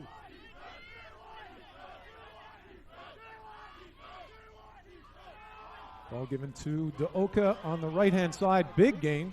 Catches that corner. Pushed out of bounds, but good enough for a first down for the Hurricanes. Montez Deoka with the Bomber's carry. looking a little He picks flat up the right now. yards needed. It'll be a first down, Holland College. Well, the Mighty Mo is right behind Holland College right Brought down now. by Ian Saunders. It'll be first down at UNB's. So we've got 36. first down and 10 from the Bombers' 36-yard line. 12-17 remaining in the third quarter. Wind behind the backs of Holland College.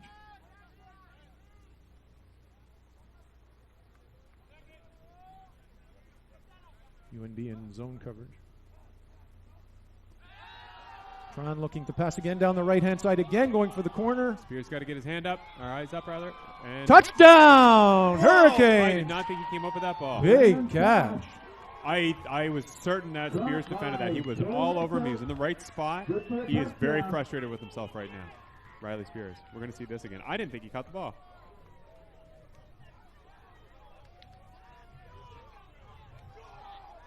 And Tran with good eye motion, going through his progressions. Really good coverage, I did but not think he got that ball. okay, Underhill was able to bring that in for a touchdown.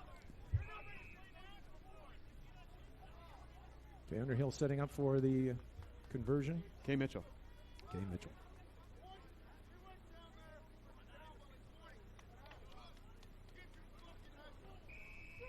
And that point is good. And the point after is So good. at 11:53 mark of the third quarter, it is the Holland College Hurricanes 19, So early in the second University half, of New Brunswick Red Bombers Holland College 14. takes the lead. It's 19-14 So Hurricanes taking their Holland first College. lead of the day. Obviously, their coaching staff had some effective words in their locker room during halftime. So a little bit of deja vu for the Red Bombers on the second contest that they met the Hurricanes when they were in Charlottetown. And Red Bombers in the first quarter were answering questions of the Hurricanes, and they were answered very loudly that the Hurricanes are not walking away, and they want this championship as much as anybody. Yeah, I think the Bombers now have a challenge, a psychological challenge. They need to pick themselves up, keep grinding forward. Championships aren't just given away; they're earned. And the Bombers, they've been there before; they know how to do it. They just got to turn it on. Big kick down to the left-hand side of the Red Bombers. Sam Phillips with the return, and he's got a nice gap there.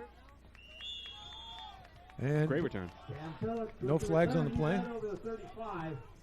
It'll be first down Red Bombers at their own 37-yard line of the Red Bombers. It's going to be first down and 10 with 11:48 left in the third quarter.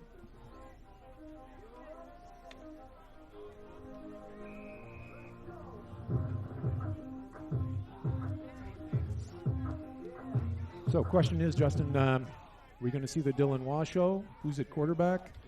And I think we've got Rollins back at quarterback. Yeah, we got Rollins back in. I really hope we see more Dylan Waugh, and here we go. On This the is left-hand formula side, big that hole works. again. Looks like about a 6-yard gain, maybe 5. Having Dylan Waugh be the workhorse of the offense, the engine of the offense, and then peppering in those passes at key moments, that has been what has worked for the Bombers all season. Well, certainly the second half of the season. And I'm not sure why Coach Sturgeon got away from that in the second quarter. For the Bombers' sake, hopefully he gets So back it looks to like second down and 6 to go with 11 minutes left in the third quarter. And Movement on the defensive line of the But he got Hurricanes. Big hole on the left-hand side. Dylan Watt got a first down, but then we see a late flag from the official. Dylan Waugh has picked up the first down yardage. There's a flag on the play.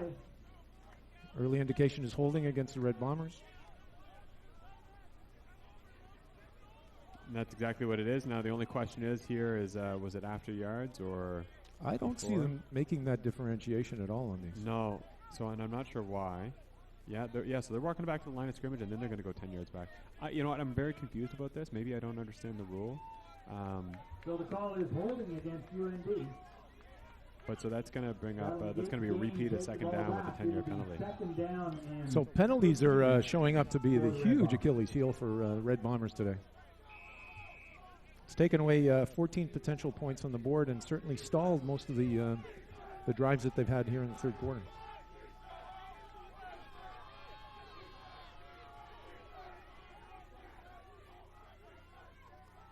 Play action. Oh, in and out of the hands of Sam Phillips. I think they'll call that incomplete. Yeah. pass intended Very for quickly called Sam incomplete. Phillips, incomplete. Sam Phillips is open on that play, but in both cases he hasn't been able to collect the ball. And that one hit him right in the belly. He's going to have nightmares about that one. So we've got third down and looks like 16. And the Bombers, no choice once Just again. in front but of their own 31-yard line. 10:29 left in the third quarter. Riley Spears again to set up for the punt.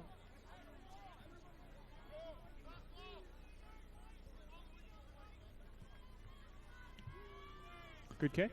This time to his right-hand side. Is he going to get the bounce? I think it'll bounce out of bounds. And it bounces out of bounds, still in Red Bomber territory, so it'll be the Holland College Hurricanes scrimmaging first down and 10 from the Red Bombers' 52-yard line. So this is the Hurricanes' second offensive possession of the half, and on the first one, they started about the same spot, actually 2 yards back from where they currently are, and it ended in a touchdown pass to Kay Mitchell. Beautiful catch by Kay Mitchell. So we'll see what the Hurricanes are going to try this time. So again, we've got 19 for the Hurricanes, 14 for the Red Bombers. Wind at the back of the Hurricanes.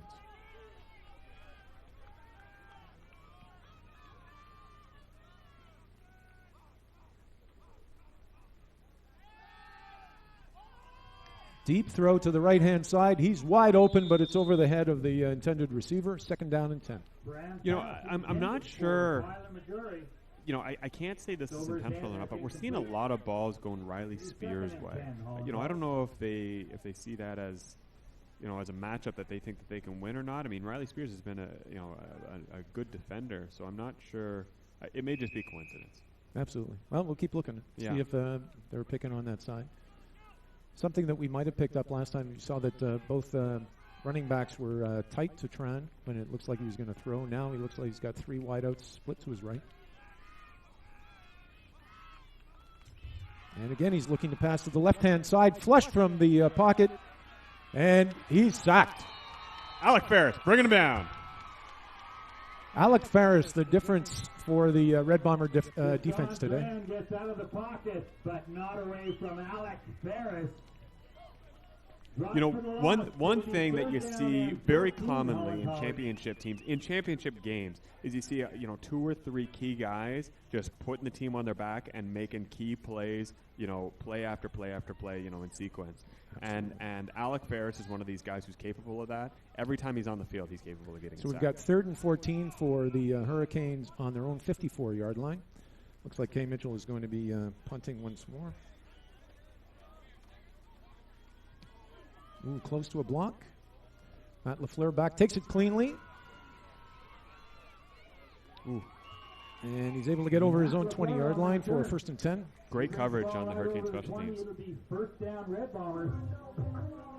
So this quarter is settling down to be a battle of territory. And I think the Hurricanes, now that they have the lead, would be just as comfortable to play the rest of the quarter in the half of the Red Bombers. Yeah, the Bombers have got to get it out of their own half. I mean, yeah, you know, they're not losing here. They're not winning, but they're not losing. But they're in their own territory. They got to get out of their own territory. As long as the ball is in their territory, they're susceptible to the big play, the big touchdown, like we saw from Kay Mitchell on the Hurricanes' first drive of the half. So from their own 22, it's 1st down and 10 for the Red Bombers. Dylan Waugh up the middle. Ooh. Initial contact, but he's able to make approximately 5 yards. Hayden Machasinski maybe 4. had a big first contact on Dylan Waugh, but Dylan Waugh able to shake it off and pick up a couple of yards. Actually, I think he only got 3 yards on that, so it would be 2nd down and 7. Yeah.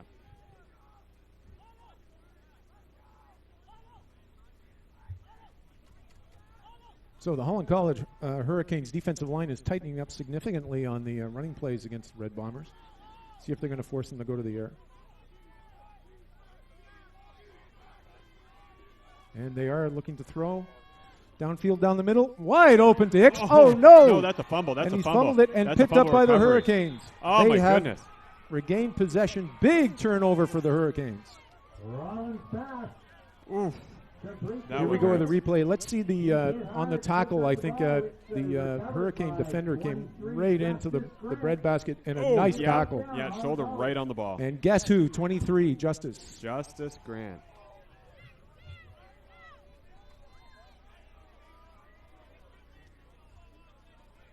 I got to say, Justice Grant, MVP for the Hurricanes so far. Kay Mitchell's catching the Huge giant touchdowns, minds but think alike yeah, on that. Yeah. He's There just you go. thinking. Oh, Justice Grant has been the difference for the Hurricanes, certainly. That's pretty much 3 turnovers now that he's So exclusively first down and responsible 10 in UNB territory for the Hurricanes.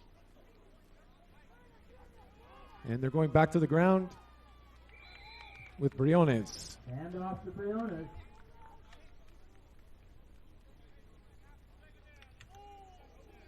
So the Hurricanes tried to do this by the air, but were unsuccessful other than that one touchdown. So I think they're going to try and take some time off the clock and march their way towards the UNB goal line.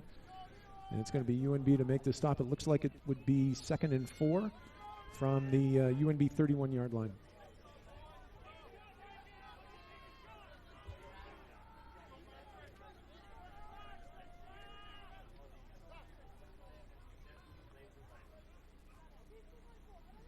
Hand off to Doka. Wide open on the left-hand corner. He's going for the corner. Touchdown, Hurricanes. Marco Antonio Briones with the Big carry. run off tackle by Doka, and there was no Bombers there to stop him. Briones on that one. That was Briones. Oh, you're right. Sorry. They both hard runs. And look at the receiver able to make that seal, and Briones was away to the corner. Touchdown, Hurricanes. We're setting up for the extra point.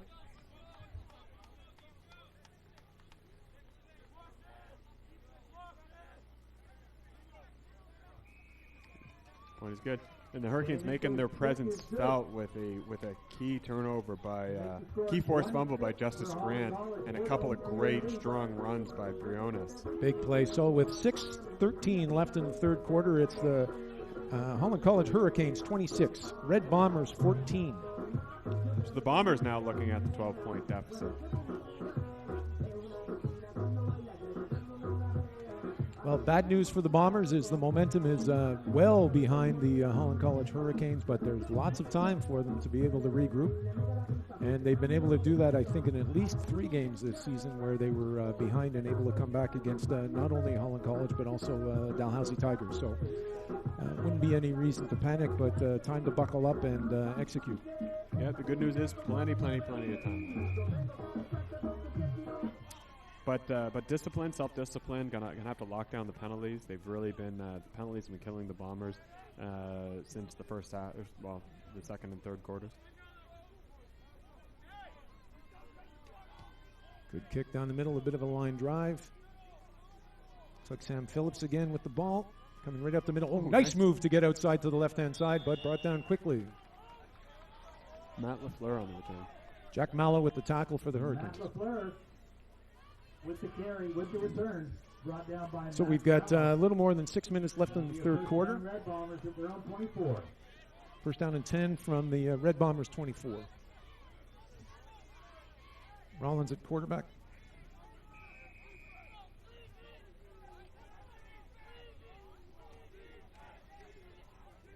No shortage of Bombers fans out there. I think there's more now than in the first half. And they're all lined. You see them in the stands, but also when I was out on the field during the break, you see a lot underneath the booth here as well, and on this side of the field behind the benches. And big run to the right-hand side, sweep for Wyan. He's got He's lots got a of lot of room grass in front available of to him. him. He's off to the races and just out of bounds inside their own 50-yard line. First down and 10 for the Red Bombers. Busted outside. A gain of 25 on the play. This is what they need. This is exactly what they need. And I like that it wasn't a run up the middle. I like that it was a run to the outside. That's been an underutilized play call. Certainly has. So By the first down Bombers. and 10 on their own 48 for the Red Bombers.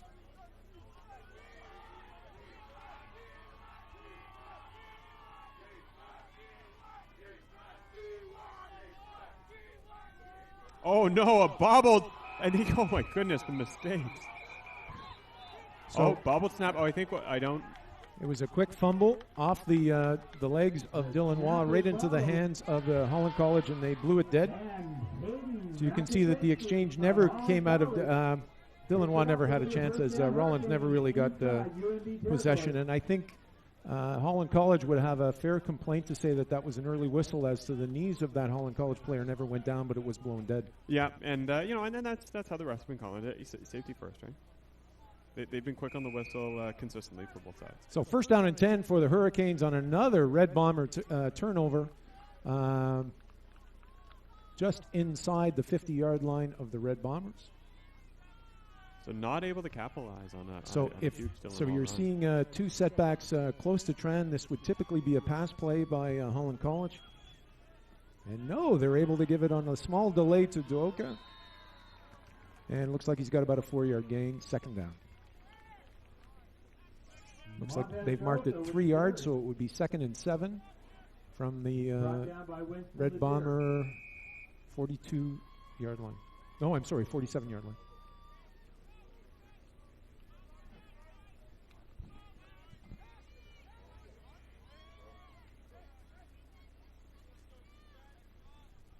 Just one lone setback. Tran up underneath the center. Handoff again. Oh, Gabriel St. Germain is early to meet him in the backfield. Followed up this time very quickly by the Bombers, and a late flag here. I think we hit some pushing. I think we're going to see an unsportsmanlike against the Hurricanes.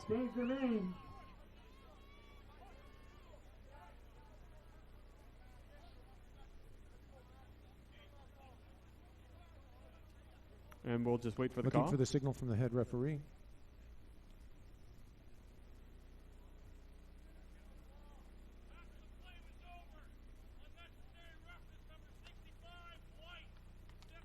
So dead ball, foul, unnecessary roughness. This is the call on Holland College.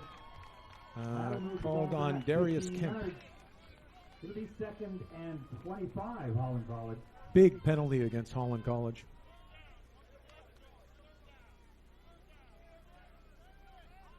So I would expect that's 3rd down. Even though our down box says now There it's it goes. 3rd down. Yeah.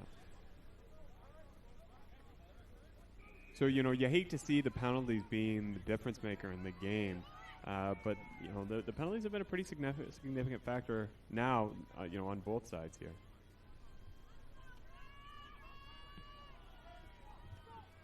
A weird punt. So Matt LaFleur took it on the second bounce. Not able to gain a lot of yardage, but it'll be first down and 10 for the Red Bombers with 3:45 left in the third quarter. Great punt, great coverage. Again, the score 26 for the Hurricanes and 14 for the Red Bombers.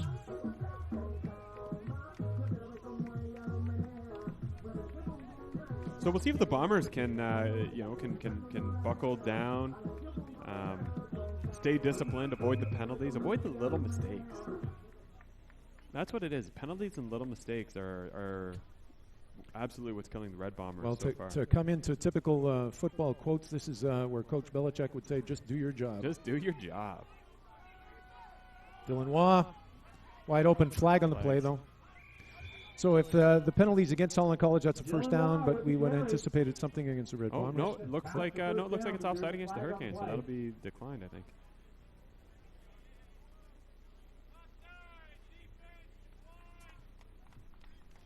So it's a first down, Bombers.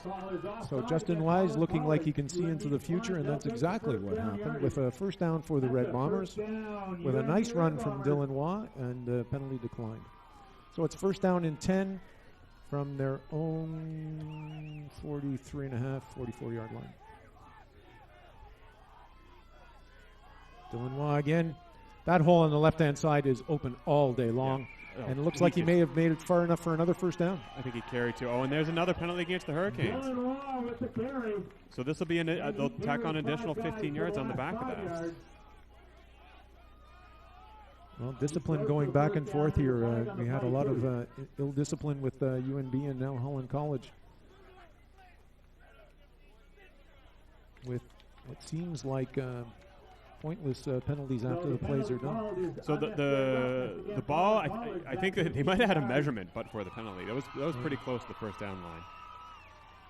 But with the penalty, it's an automatic first down. So that's a 15-yard penalty. That's definitely a UNB From the first down. after he had gained close to the first down, so it'll be first down and 10 for UNB from the Holland College 41-yard line. Hurricanes call the timeout. Great call here. I think they called it. Oh, No, they did they didn't. not call a timeout? No. Oh, I'm sorry. Okay. I think it would have been wise for them too to just settle down a bit. Dylan Waugh again to the left-hand side. Holland College able to snuff that out pretty quickly, and a little bit of extracurricular, but nothing special afterwards. So we're going to have a second down with a short gain. 2:53 left in the third quarter. I'm not sure if Dylan slipped on that or if he changed his mind, but he did lose a step there, and that's what allowed the Hurricanes to meet him at the line of scrimmage. So this will be interesting. Now we got William Hicks in, and as anybody who was watching the broadcaster was here last week, Hicks did a phenomenal job as a receiver. We'll see if he's now a target that the Bombers going to be looking for. And he's splitting out to the left of Rollins. Looked like his co-receivers are telling him where to go, though. Looks downfield, wide open. Oh, another missed reception.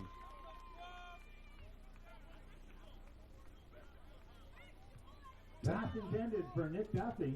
Incomplete. It'll be third down and 9 UNB. UNB player was wide open on that play. And Rollins threw a dart right into his mitts and dropped it. So now we've got third down. Big play for UNB. If they're able to get a first down, they can continue with this momentum. Doesn't look like they're going to try and punt, so I'm going to give you that number in just a moment.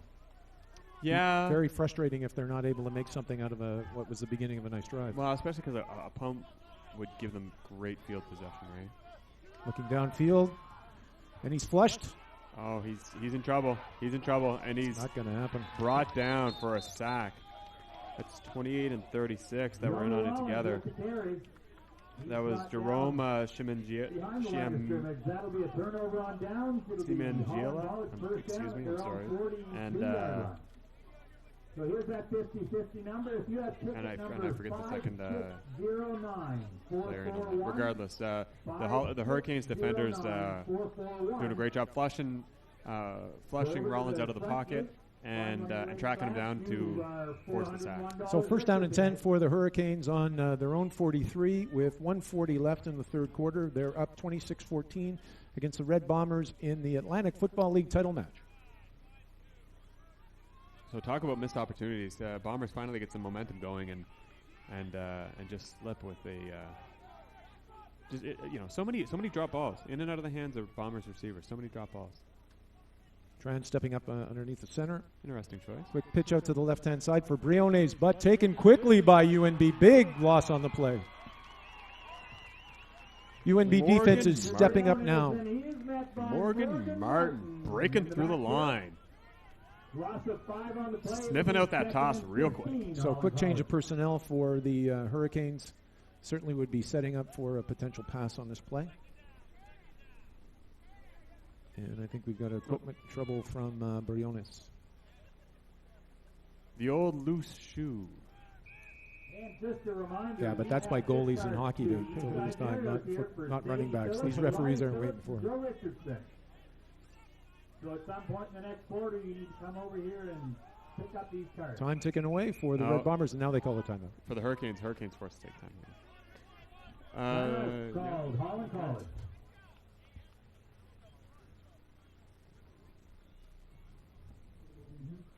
So 29 seconds left in the third quarter, and when the teams switch positions on the field for the fourth quarter, the Bombers will have the wind at their backs. So no shortage of passion in this game, but both sides erring a little bit on the execution. Well, as time ticks on in final games, things get tight. And then it becomes, like both teams have done the work. It's all mental now, and it's a matter of execution and having the confidence to go execute. So there's pressure on the Red Bombers now. So big play for the Hurricanes to see if they're able to keep this drive going. And as you can see, they've got two running backs tight to Trent, so we would assume they're going to be throwing. Looks to the down the middle right-hand side. Ball's deep, not a receiver anywhere in sight. That's incomplete, and third down, and about 16 for the Hurricanes. Oh, yeah. Oh, that's not good. We see a little, there's a turf issue. I think Riley Spear actually turned because he saw that the ball was going way to the right and far, and I think he turned and tried to get to it. But there was a bit of a turf issue, and he blew a flat, not able to get anywhere. That is something that UNB is going to have to work on in the offseason. That this turf is in need of a little bit of TLC. So 20 seconds left in the third quarter.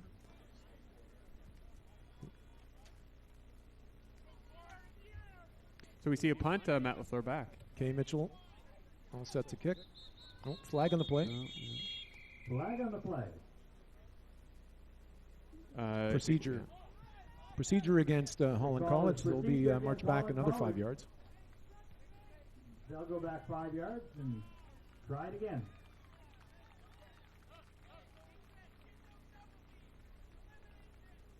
So it'll be third down from their own 32-yard line.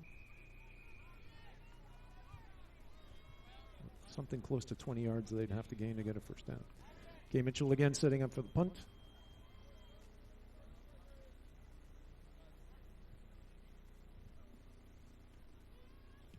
Slow getting it off, but a nice punt nonetheless. Matt LaFleur, easy take, and he's looking for the left-hand side, and he's got lots of room. He's able to get past that first Hurricane defender. The second one, third one takes him out of bounds. It's first down and 10 for the Red Bombers. Great return. That was a return of about 15, almost 20 yards. And Hurricane territory, and that's the end of the third quarter. Here comes a replay. 15 yards on the return. A lot of big punts today. So we'll get to see LaFleur makes a nice block by the UNB team. 56 at least getting in the way. Not as much as the pole. The old pole monster. And LaFleur able to go by at least three of the defenders to get into a Hurricanes territory. So with 15 minutes left and the wind at their backs, UNB looks to see if they can come back from a deficit of 26-14 against the Holland College Hurricanes.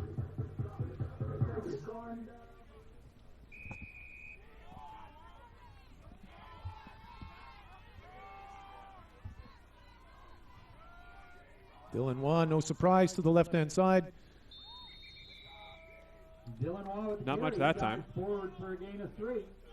It'll be 2nd and 7, UNB. So it looks like they only gave him credit for about 2 yards. It's 2nd and 8. And when UNB's in the lead, this is it's good to ride on the legs of Dylan Waugh, but given the fact that they've got some points to make up, I think they're going to be forced to go to the air pretty quick. Yeah, Ian, I hope they don't. I hope they stick with the game plan. There's enough time left here. They're only 2 scores away from the lead. I hope they stick to the tried and true. Dylan Waugh again to the left-hand side. Big hole, but short of the first down. It'll be 3rd down for the Red Bombers. He gets out close to Holland College's 40-yard line. But that's enough. I'd go back. I'd give Dylan Waugh the ball again. So it looks like he's got 3 yards to go for a first down. So it'll be 3rd down on the 42-yard line.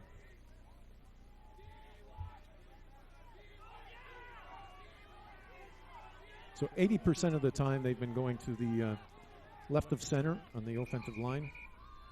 And it won't be any surprise to Holland College that that's been the usual track for Dylan.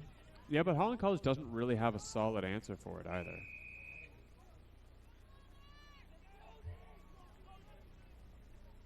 So, interesting question for Red Bombers. Do they stay with the tried and true, or is this the time to put a little trickery in the playbook? I think you might see a run to the outside here this time.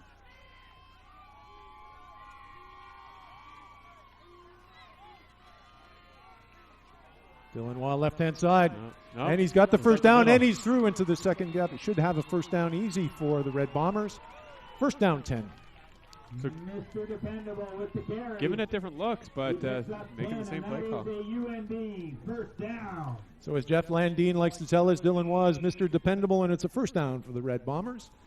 On the Hurricanes, looks like the 21. 31. 31. I was looking at the At what? what they had to go for the first down. Dylan Waugh to the right-hand side now. Big hole into that second level. Taken down, but not until he's got another first down for the Red Bombers. Dylan Waugh with the carry.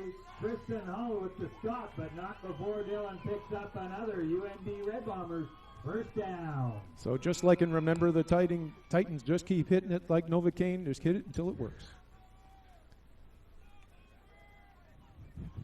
Here we go. First down from the 19-yard line. Oh, no. Dylan Waugh fumbles the ball but is able to recover. You know, those handoffs, those exchanges are the only thing able to slow Dylan Waugh down today. I don't think, 9 times out of 10, he's good for at least 3 Small yards loss, it'll be second and 10. today.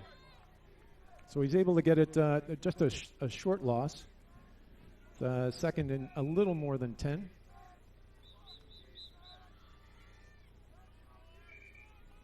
So this is a pretty significant second. Now, the Bombers need to come away with the major here.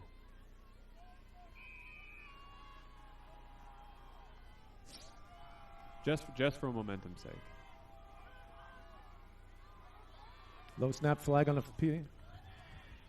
And player was wide open, but the ball was low, but I think that flag would have taken away had they been successful there anyway. Yeah, no free play. That was a free play. That's an offside against the Hurricanes. Oh. So offside against the Hurricanes. Offside, the call against Holland. So it'll be they'll walk up 5 yards and try it again. That'll move the ball up 5 yards. And they'll walk up 5 yards, and I can almost guarantee you they'll look at Mr. Dependable. So it's 2nd and 6.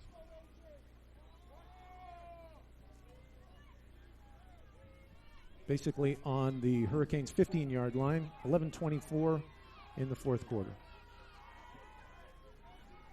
Dylan Waugh's a lone setback as usual. And he takes the ball to the left-hand side of center. Flag on the play. Yeah. That's coming back. Dylan Waugh with the carry. Yeah. Holding against Close to UNB. the first down. There's a flag on the play. 5 yards up, 10 yards back. Oh, and a late flag here. Oh, and you know what? I think there's a late flag against the Bombers, which I think will be another 15.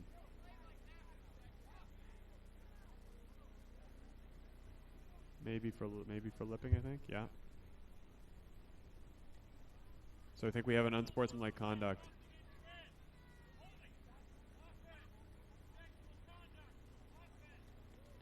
So 2 big penalties against UNB. March them back. Just like that, 25 yards. Objectionable conduct against UNB. That'll bring the ball back a whole bunch of yards. It'll be second down repeated from the 35. So from Holland College 35, they've got to go to the Holland College 8-yard line to get a first down. It's second down.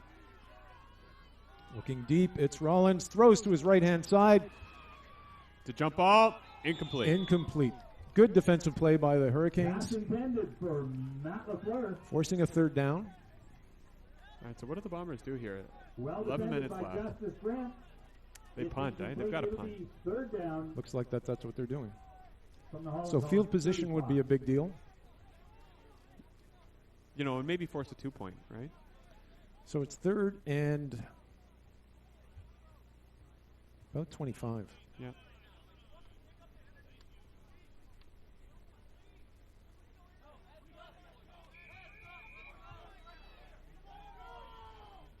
Time ticking with 10:48 left in the fourth quarter.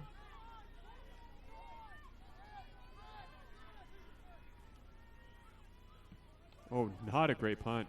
Off the side of the foot, nothing too deep, and the referees blow it up. Oof. Spears' punt goes out of bounds. First down and 10 for the Hurricanes, deep in their own end. Marked out of bounds at the 25. Looks like from their own 25, they're going to scrimmage first down and 10 with the lead of 26 versus 14 for the Red Bombers. 10:36 left in the game. So time to drag out the cliches. Red Bombers up against it. Time sticking away is definitely their enemy, and Hurricanes would love to see this clock move faster. Yeah. I think I'm generally hesitant to say things like panic, but I think it's time for the Bombers to start panicking a little bit. They need to come up with some big plays. They gotta get some points on the board here soon. Running play to Duoka.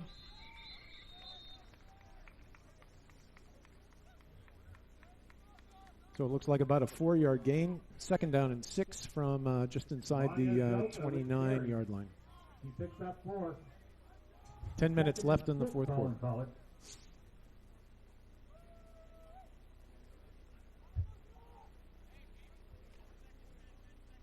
Time for the UNB defense to come up big. Running backs tight to Tran. And he looks to pass. Downfield, deep to the right-hand side. This is a pick. Picked by UNB. Marcus Urquhart. Marcus Urquhart and the flag on a late hit outside of bounds. We're going to get some extra territory for UNB. This is what we're talking about. This is what they need. What a pick. We're going to see that one again. The one-handed catch.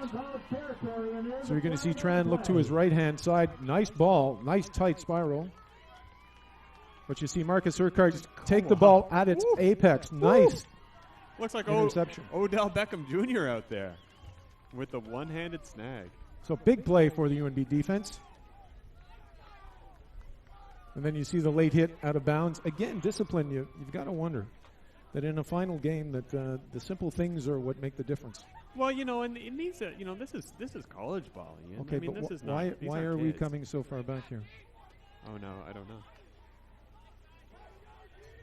Oh, that was an unnecessary roughness penalty against UNB. Excuse me. Okay, so I didn't see that. UNB's 50. It'll be first down, UNB Red Bombers. All right, first down and 10 on their own 50-yard line. Given to Dylan Waugh up the middle. Big hole. And again, he's still going. Ooh. Nice little spinorama. Nice first down for Dylan Waugh. 20 yards later, that's a first down. Red Bombers. You hate to be the defender who gets victimized by the spinorama. And if the Red Bombers have a no-huddle series in their coffin, now would be the time to bring it out. Yeah, absolutely, and you're absolutely right. I think the Hurricanes are on their heels.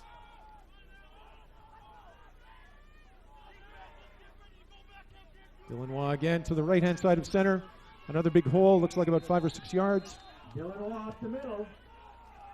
He picks up second down. What looks like 7. It'll be I'd like to see the Bombers just run that 2 or 3 times in a row here, no huddle. I think that would really they're going to exhaust the defense here. From the Hurricanes' 35-yard line, it looks like about 2nd and 4 to go. 8:25 left in the game. Dylan Waugh to the right of center. And he's still going. And looking by the early indication from the official, he is close to the first down. Yeah, I think he got the first down there because the first down he doesn't have to get quite to the 30. Time's still ticking though. It is a first down. First down. They're rolling now. Get behind them. So from just outside the Hurricane 30-yard line, it is first down and 10. UNB driving.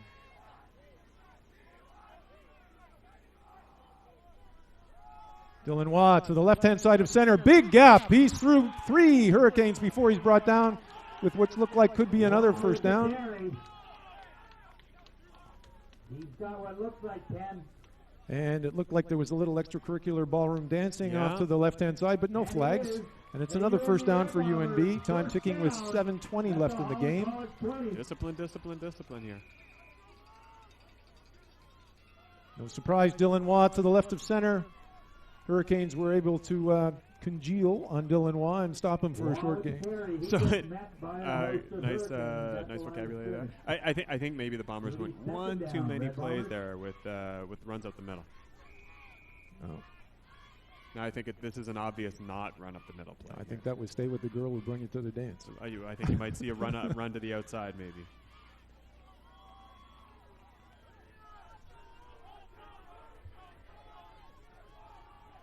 Two receivers to the right.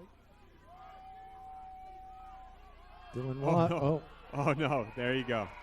So a little bit of mix-up. I think the guard pulled and got in the way of Dylan. Another flag here, though. Dylan Wall with the carry. I don't see a signal yet. It's an early indication it's against Holland College. Be a big break for UNB after that mix-up in the backfield. Yeah, objectionable conduct against Holland College. Wow. Again, you don't like seeing games being decided by the calls, but but the guys have to stay disciplined on both sides, and that's part of the game. Well, if they haven't applied the penalty yet, guys. So it will be a first down, though. Red Bombers. I think this will make it first and goal. No, they're giving him the yardage, so it's third down and less than a yard. So big play here for the respective offensive and defensive lines. But given the fact that Holland College has to give a yard, I think it's pretty straightforward on what the call is going to be. Big play for the defensive line. Here we go, Dylan Waugh. And yes, he's through. First down and goal for the Red Bombers. 6:14 left in the game. First and goal for the Red Bombers. First and goal for the 5 for the Bombers. And quickly to get out of the huddle and up to the line of scrimmage. All the receivers set up to the right-hand side. Dylan Waugh with the ball, looking down in the middle. And just shy. It's going to be second down and goal. Looks like he's got 2 yards to go. Here come the bigs. Here come the big boy, the jumbo squad. It'll be second and goal, UNB from the 1.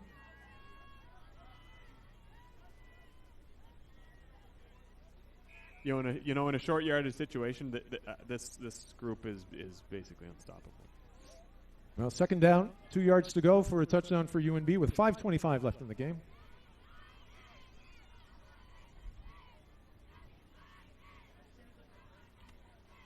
Ball's given to Watt.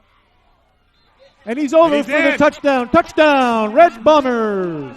Creativity by Dylan Watt to hop over the pile. And on his second effort, he was stopped with the initial run, but was able to do a jump and have the ball forward to break the plane and get a touchdown. We'll see it. He's going to run to his right-hand side. You'll see he stopped initially. And he says, no, just willing that ball out. Then he reaches over a little bit of delayed sand, the Bam Cunningham, and puts it into the end zone. So, exciting stuff here at BMO Field. 5:12 left in the game, setting up for the extra point. And that's good. So, with 5:12 left in the game, Holland College Hurricanes 26, Red Bombers 21. Not the prettiest drive, Ian. Not the prettiest drive at all. Well, if you ask Coach Spurgeon, it was gorgeous. It was gorgeous. A real gritty, true football kind of drive. So, as we've seen so many times, and was similar to the case of the last final that was played here 2 years ago from UNB and Dalhousie, it's going to come down to the team that has the ball last and down to the last couple of seconds to get a result here. So UNB's defense stepping up, UNB's offensive line stepping up, and the challenge now thrown back to the Hurricanes as to whether they can hold on. So we're joined up here by another UNB alum, Joe Richardson, /prize winner up here in the booth, showing off his hardware. We claim it was a fix. Okay, here we go. Matt Mills with a kickoff. We've got 5:12 left. Looks like he's going to do a short one to the left-hand side. Yeah, I think the intent there was that was an onside kick, basically. Jack Mallow took the ball. It still seems to be about... Jack Mallow. He's brought down by Grady Manderville. I think the referees are going to bring this back, though. Will start this drive from their own 40-yard line. That whistle was blown before the ball came out. So it looks like first down and 10 from the Hurricane 50-yard line with 9 seconds more than 5 minutes left in the game. Both sidelines energized now. So I think the Hurricanes have got to be a little nervous here, and the Bombers have got to be pretty happy. They know that they can score a touchdown if they have 8 minutes, which they don't. Sorry, 5 minutes. You're right, because they started that last drive at 10 minutes. Yeah, you're right. So they need 5 minutes to score a touchdown. Excuse me. So if they can get the ball back here quick enough. Here comes Briones, met quickly by a defensive lineman for the Red Bombers. Hand off to Briones. He's met by Keegan Waters. Like second down and 8 for the Hurricanes. So again, here comes the questions for the Hurricanes. Is this something they're going to look to try and get some more yardage and put a nail in UNB's coffin, or are they just going to keep the ball on the ground and try and have the clock be their hero? You know, I think they need to use the clock here. They know how UNB can score. They know what UNB needs to do. Well, they're looking to pass. Down the middle for Tran. Deep ball down the middle. No flag, incomplete. Well defended. Third down. Well defended by Riley Spear. Intended for Tyler Missouri. That is And we've got a red bomber down on the field. Intended for Tyler Tyler Missouri. Sturgeon. Defended by Riley Spears. Tyler Majori was the intended receiver, and he's calling for pass interference. There was no pass interference, though. Third down and 8, Holland College. Red bomber down on the field, so the clock has stopped at 4:09 in the game. Turner Sturgeon is the player who's down. Turner Sturgeon, one of the toughest human beings I have ever met. He gets out. So big play in the game now. 3rd down and 8 for the Hurricanes. The Hurricanes will punt here, and they'll simply hope that the distance that they get on the punt combined with the 4 minutes left on the clock is enough to get them the victory. Of course, the last 3 minutes, though, is crawling speed on the clock. So I'm not sure if the sun is going to be a factor for UNB as this punt comes high. Ooh, great punt. Bit great of punt. a line drive. LaFleur feels it. LaFleur's got the initial gap, and he's able to make it to their own 40-yard line. So with 3:45 left in the game, UNB has possession. A flag on the play. A late flag. I didn't see anything, though. I don't know what this is for. Like, I didn't even see any players together. Early indication is it's against Holland College.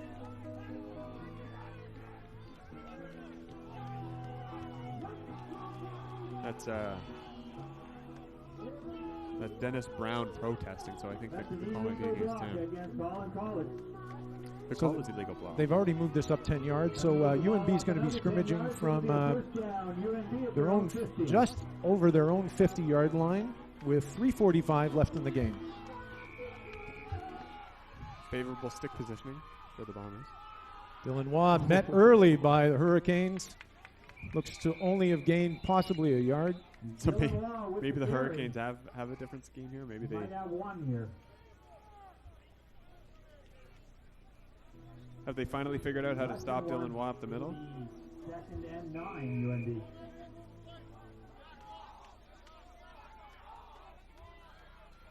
So everything tightening up for everybody.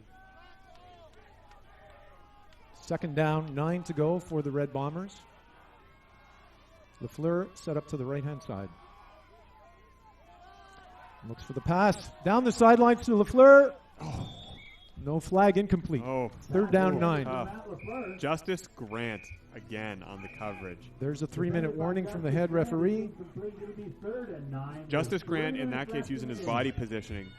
It wasn't pass interference. He was running with Matt LaFleur, using his body positioning to slow Matt down and stop him from being able to make a play on the ball. Great defensive play by Justice Grant. Well, it looks like the Holland College certainly scouted Red Bombers well by putting their best defender on UNB's most prolific receiver. Yeah. So big play for the Red Bombers.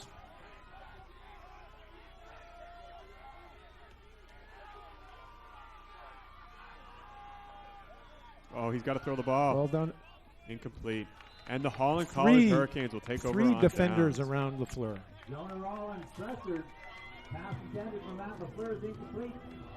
With 2 minutes and 35 seconds left,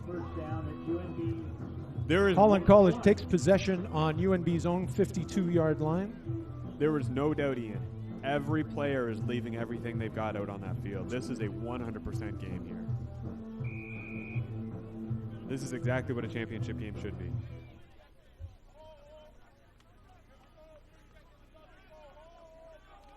So UNB defense up against it. Have to get this ball back if Red Bombers are going to get a chance to take another shot at this.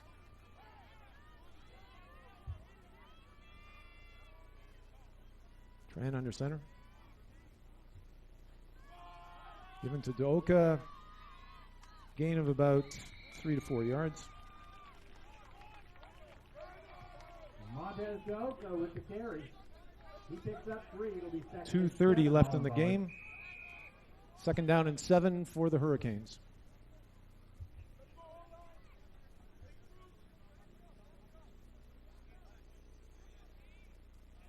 I would venture to say that the Holland College coach is telling most of the Hurricanes now to keep it simple.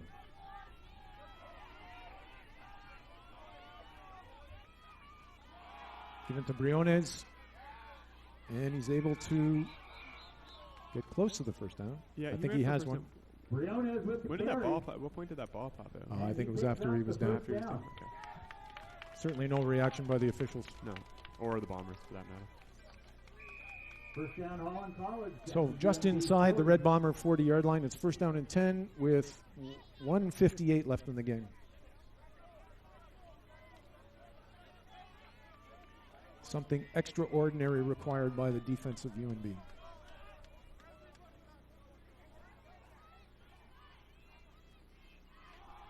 Oh, fumble! Oh, fumble. Bombers UNB are says indicating they've they got have the it. ball. A flag on the play. Briones with the carry, but there's a fumble on the play. Everybody on UNB says they have the ball, but we haven't seen an official point that way yet.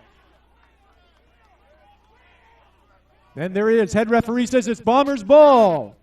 And the Bombers have life. Head referee is in Riley the Spears coming up with it. UNB's ball. How's Riley Spears in there? Where did he come from? So with 1:37 left in the game, UNB gets the ball back. Well, we asked for something extraordinary, and we got it. We got it. I have no idea what Riley Spears was doing. And it's rough play by Holland College. They'll mark off another 15 yards. I 10 think. to 15? I have no idea. I can't tell how the distances are being determined on the penalties. UNB takes the ball and picks up an extra 10 Yeah, so that is yards. 15. It'll be a 15-yard first down penalty for down UNB. 15. So at midfield, with 1:37 left, 5-point difference. UNB is first and 10 from midfield.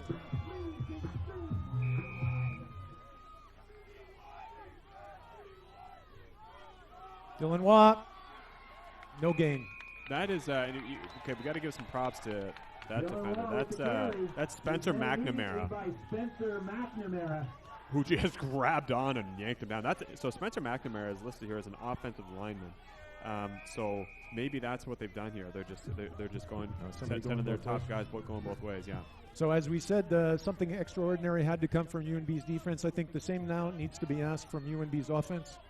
They've got to put a couple of first downs together to get them in position if they're going to get a chance to put in another score. Oh, quick whistle by the officials. Timeout, Holland College. Timeout called by Holland College. Woo! Football fans, you are getting your money's worth today. Exactly what the bill called for the 2019 AFL Championship between the UNB Fredericton Red Bombers and the Holland College Hurricanes. So they're still in question. Obviously, Holland College has the advantage.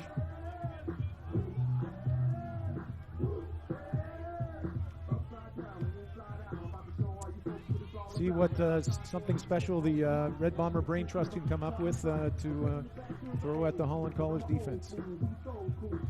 And looking at the flag, I don't see much of an advantage with regards to the win, so it's all up to the athletes here. Not much time left. You're going to have to see some big plays. The grinding it down running style that has worked for UNB so far today will not be enough. There's just not enough time left. Looks to the left. Yet these passes are not working, though. Pass intended for Jake McKay. That's the third time I remember seeing UNB try that fire pass, and it's just not working. Down and 10 UNB. At least 3. With different receivers, and it's just not working. So, with the game in the balance, it is third down and 10 from midfield from UNB with 1 minute and 13 seconds left. This is not where Coach Sturgeon wants to be. That's got to be a tough play to send in there. It's tough to see how this is not the game here.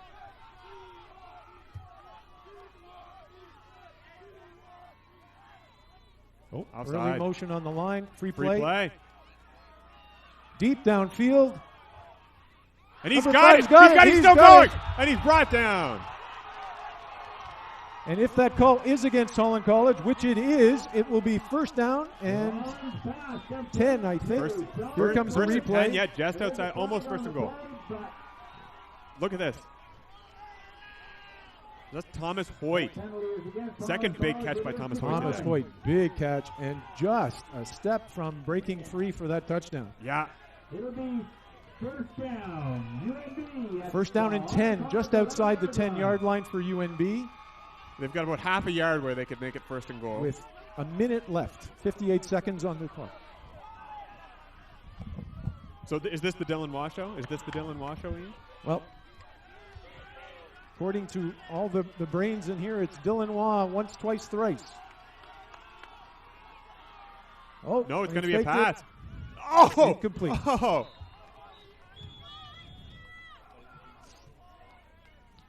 Incomplete pass, but that could be worse for UNB. So Yep. they now have 2 more chances.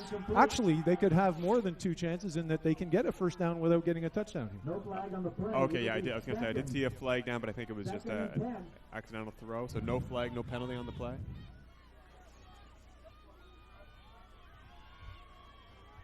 Jumbo squad coming in. Turner Surgeon come back in there. Good to see him healthy. He may not be. He's tough as nails, though. He may be half broken. 37 He'd still play. seconds left in the game. 26-21, Hurricanes favor. Dylan Waugh to the right-hand He's gonna side. run He's it wide right to the open. right. He's got it open to no blocker, and he's caught short. Okay, so that half yard may be relevant here. He gets outside. Okay, we're going to comes see. the replay. Field positioning is key here. So he is half a yard shy of the first down, a yard shy of the touchdown. Oof, oof, oof, oof. So Dylan is just Knocking on the door, so you can see it's third down, but UNB can still get a first down here without getting a touchdown. Time is a bit of a factor. There is 32 seconds. So 1 yard for a first down, 2 yards for a touchdown. UNB Third down, 32 seconds. Oh, timeout. Somebody took a timeout. Oh, my goodness. My heart can't take this. Whew. Thump, thump, thump, thump, thump.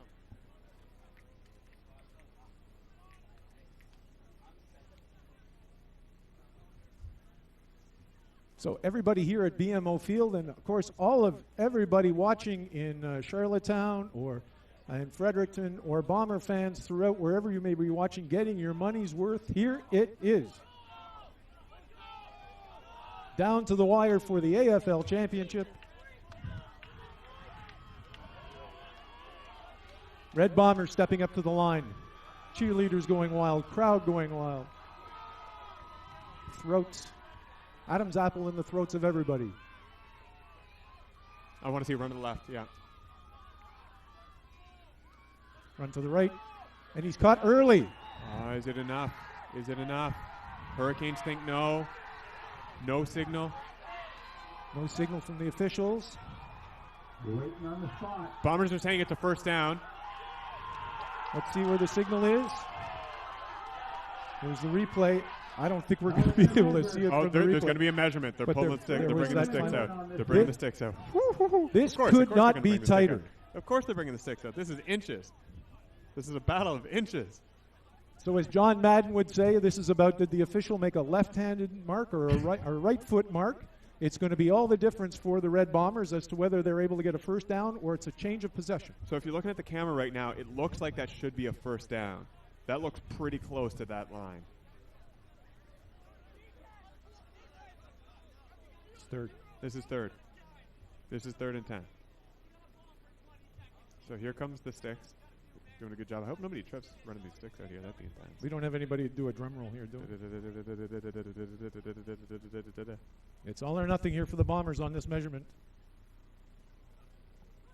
At the first First down. down. That's the first down, Bombers. Whoa, whoa. With 29 seconds left. Okay, so the Hurricanes are furious. Obviously, this is Too obvious to say that football is a game of inches, but boy did it play right wow, here. wow. I have never seen such an example of that So old first adage. down and goal. 29 seconds left. 26-21. And he's going for a keep. There's a flag. So they're saying he's in. No signal. Jonah Rollins with the carry. The indication is he's in, but there are flags on the play. I see a lot of Red Bomber hands going up, but I don't see an official hand. Oh, I saw one official sort of half signal a touchdown. Let's see, look at the head referee. Offside. Offside, against Holland Hurricanes. College. Decline. Touchdown, UNB!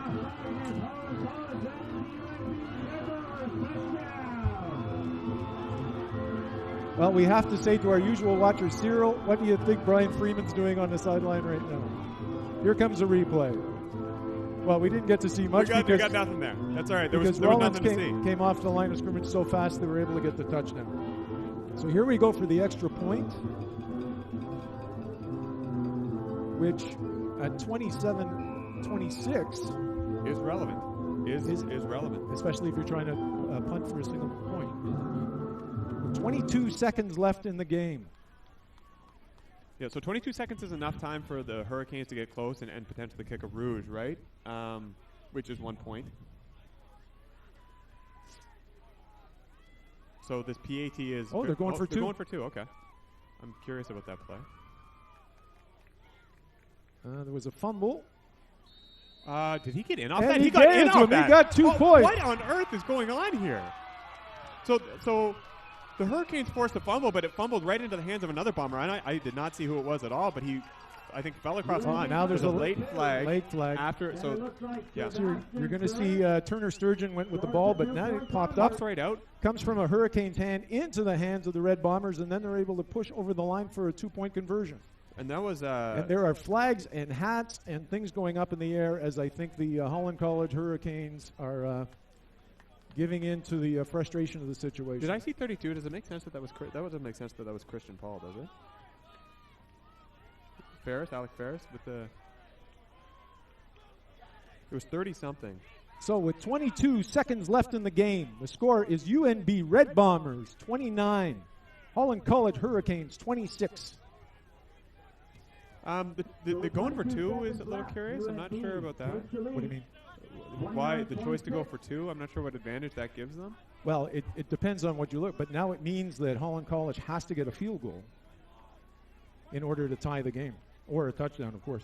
And something I want to mention to you, Justin, it was 1:13 left in the game from the 50-yard line of the Holland College Hurricanes, and they were 3rd down and 9, and I wrote down the number to say that this was going to mean the difference for UNB, and look what they were able to do. That's it. So because of all those penalties, Matt Mills is going to be kicking from center field and gives UNB a big opportunity to put Holland College deep into their half with only 22 seconds left in the game. Potentially more helpful than the 2-point conversion itself. But don't forget, fans watching, this is not over. Stranger things have happened. And we've seen the Hurricanes. The Hurricanes have home run potential. And they're going to get a couple of pitches. Matt Mills squibs it along the ground, goes to a couple of Hurricanes. Smart move, so they didn't give it to any of the whippets that would be in the backfield. Owen Kramer, the long Now we've snapper got again. 16 seconds left. He's brought down by Josh Armstrong. So important for the UNB defense to bend, not break here. So 1st down and 10 on the 41-yard line for the Hurricanes. 16 seconds left, down by 3.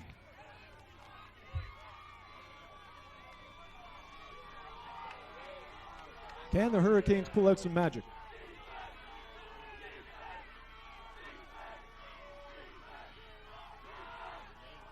Deep ball to the right-hand side. UNB defender waiting, incomplete. No flags. So again, discipline is going to be key here. I was really happy to see it there. No extracurriculars after the whistle there. I think the Tran is down. 11 seconds left in the game. Fans excited.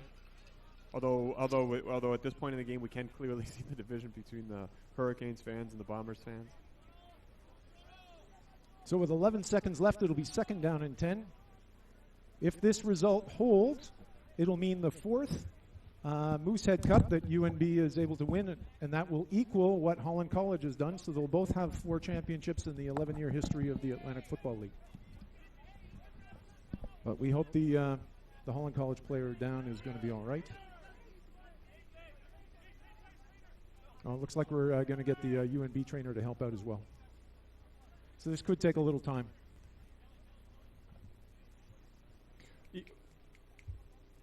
What a battle, though, we're seeing here today. Both teams clearly from the very beginning ready to go. 100%, passion, desire to win. All the players have left everything that they have on the field. The play coaches have exhausted their playbooks. This is exactly what a championship game is supposed to be. So we're going to see a couple of replays, I think. So here's the replay of the 2-point conversion. As you can see, the ball comes free. I still haven't figured out who that player is, though. I think it's 36. Is it 36?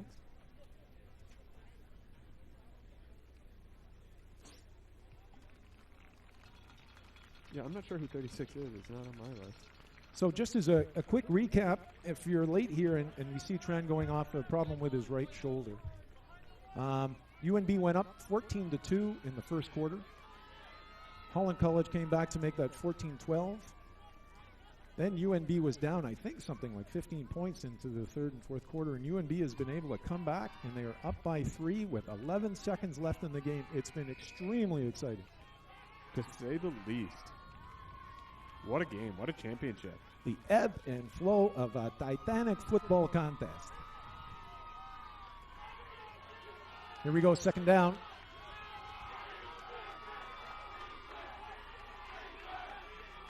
I think Briones is the quarterback. Yeah. Setting up for the throw down the middle. Oh, intercepted by off. UNB. Jack Hausman. Jack Hausman, the hero at the end of the game for UNB. Some more frustration by the Hurricanes. We have 3 seconds left on the clock. Crowd is going wild. And this will be a knee out for the Red Bombers for the championship. 4 seconds left. This is looking inevitable.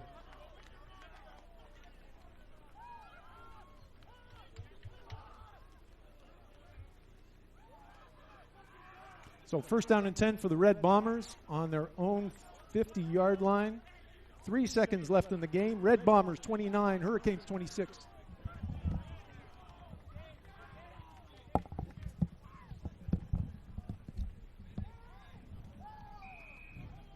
And here we go. They're walking up to the line, which we would presume is going to be a kneel down.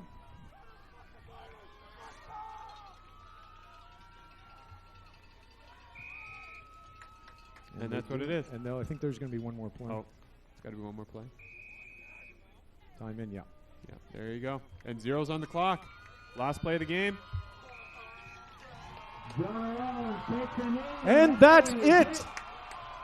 2019 Atlantic football champions are the UNB Red Bombers. Congratulations to rookie head coach Vince Sturgeon. What an exciting finish it was here today at BMO Field. So we're going to have a couple of replays here. As the Red Bomber player, and there we go. Are. They're the guys that you shouldn't be seeing. Good-looking giant brains. So here the replay of the big plays of the second half. Again, here's Tran looking. This is a touchdown, I think, in the right corner.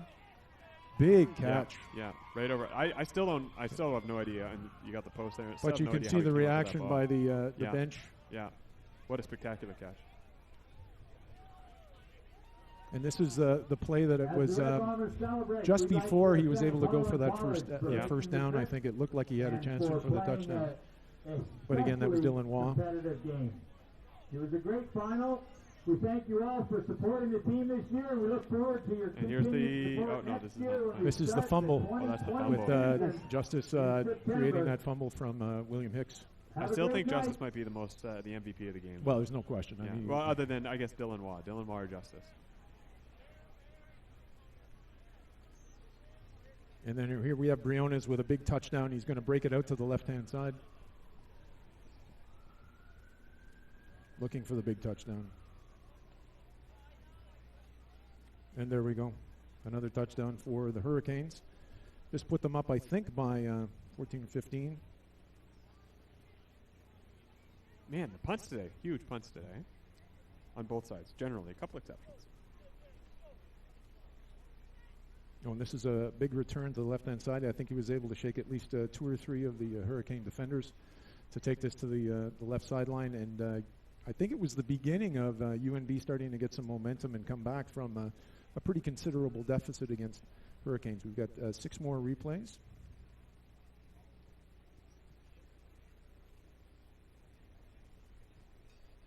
We've got Tran looking downfield to his left-hand side. I think this is the one-handed pick.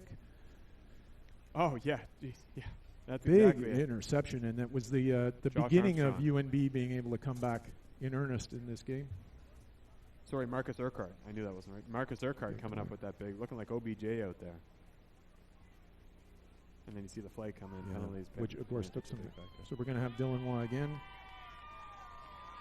on the right-hand side, and he's able to string. This is where he was able to do the Sam the Bam Cunningham for the touchdown, which got them within 5. And that was on 3rd down, I believe. That was. And here's the big catch. Yep. After UNB got the ball back and thought they were out of it. Thomas Hoyt's second big catch of the day. And almost getting away from 24. And set up that huge dramatic finish where UNB was able to get the first down without getting the touchdown on this play. So Holland College thought they'd not only stop them from getting the touchdown and the game was over, but they got the first down. And then they're able to break in for the touchdown on this play by Rollins. Big play.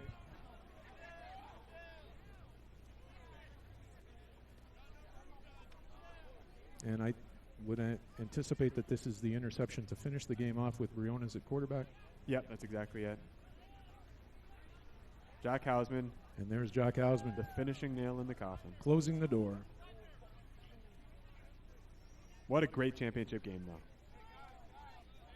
So that's it. Thanks so much for joining us in a really exciting final game where UNB is victorious over the Holland College Hurricanes. Thank you so much for watching. Thanks to all the UNB alumni and Red Bombers alumni.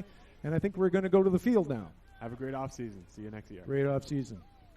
We'd like to welcome the league commissioner, Larry Wisniewski, to make the presentation to the Red Bombers of the Moosehead Cup.